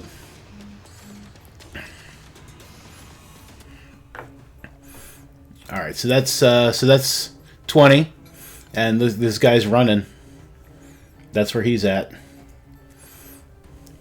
Oh, I was meant to ping you. I'm sorry. Shift ping. There you are. I am going to use sleep at level 2. Okay. So that would be 78, right? Yes.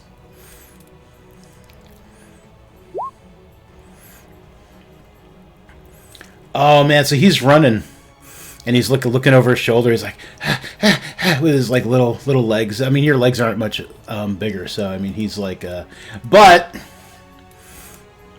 as he's running, he just like slumps over and like falls asleep, and just like hits the ground like.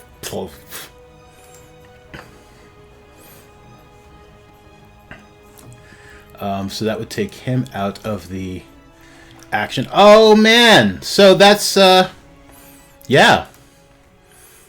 Good job, team. Like all the noise like has come to like a stop. Oh, he's not here anymore. Yeah, he's not there. All the noise has come to a stop, and people are like looking up, and they're just like, "What the hell is going on up there?" This guy's just like, "Holy shit! That guy fell asleep. Is he dead? He looks dead." He's just sleeping. So we are going to end it in the next couple of minutes here. So I would just like to know what your intentions are going to be for these sleeping beauties. These two will be waking up soon, but not quite yet. It's, you know, you still got time to subdue them, tie them up, everybody, and then this guy's definitely squished on the. I'm throwing that hobbit from the. Oh, sorry, halfling from the top of the. Are you gonna just launch him I'm up? kidding. I'm not, but I want to. It's like, Just wait till he wakes up and then just, you know, cut the rope. I I'm the imagine, better like, bard. I imagine we're just gonna like tie them all together. Okay. And like, here, let me, so I can actually see what's in here. Oh, okay. Yeah. Like, in here, Mm-hmm. and then just like interrogation time. Right. Oh, and this is also important.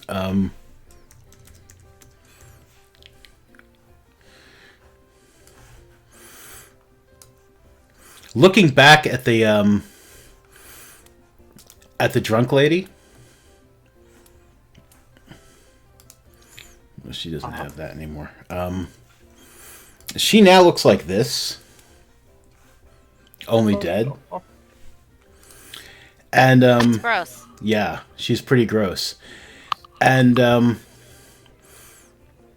Percy, as you start coming through the kitchen door, that drunk lady who you're pretty sure that Kit killed is she's yelling at this guy here something about don't talk to me like that. You're a piece of garbage. Okay. I pull out a crossbow and I shoot her in the eye. I'm just kidding, man.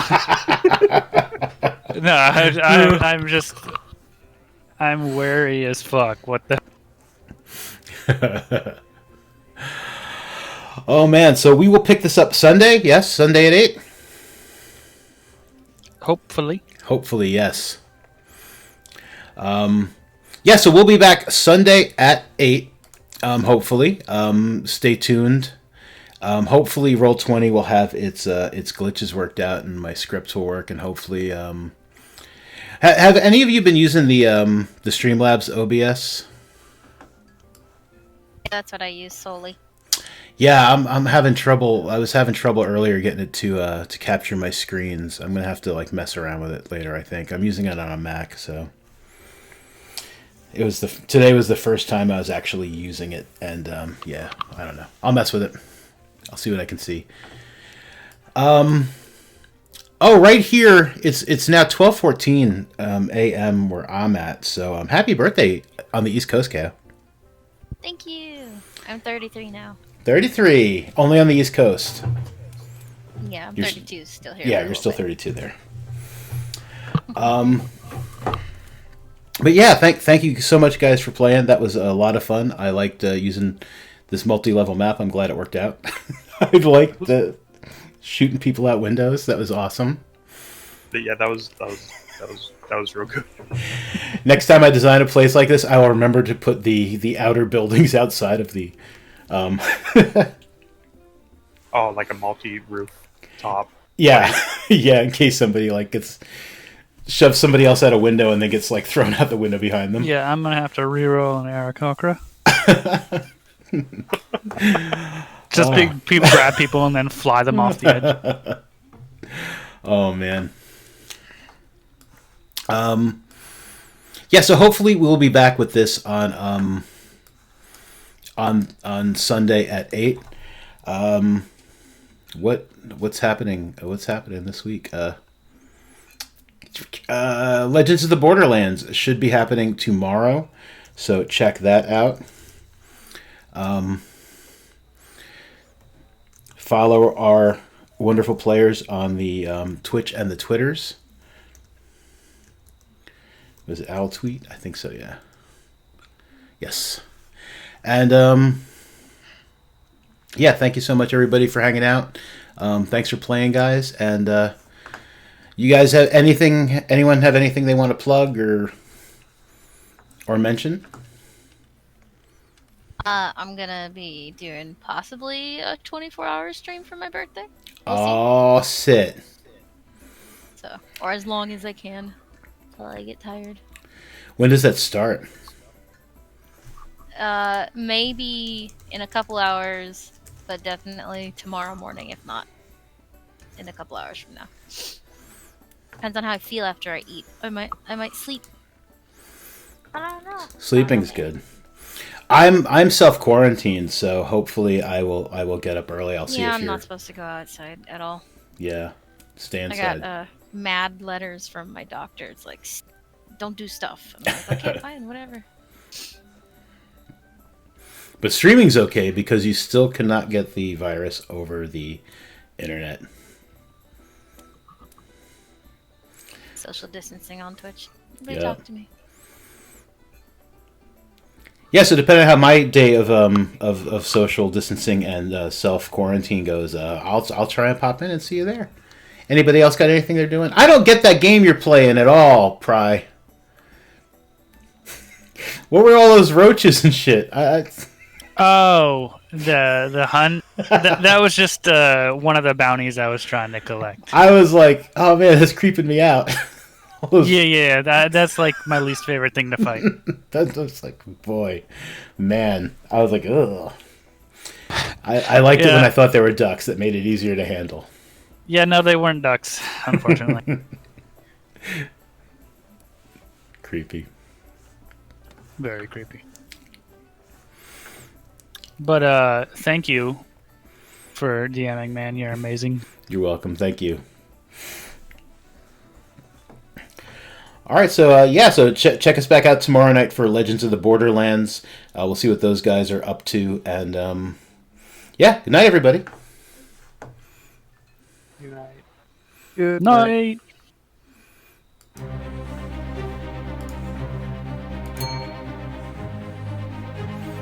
We're not quite going yet. Buttons.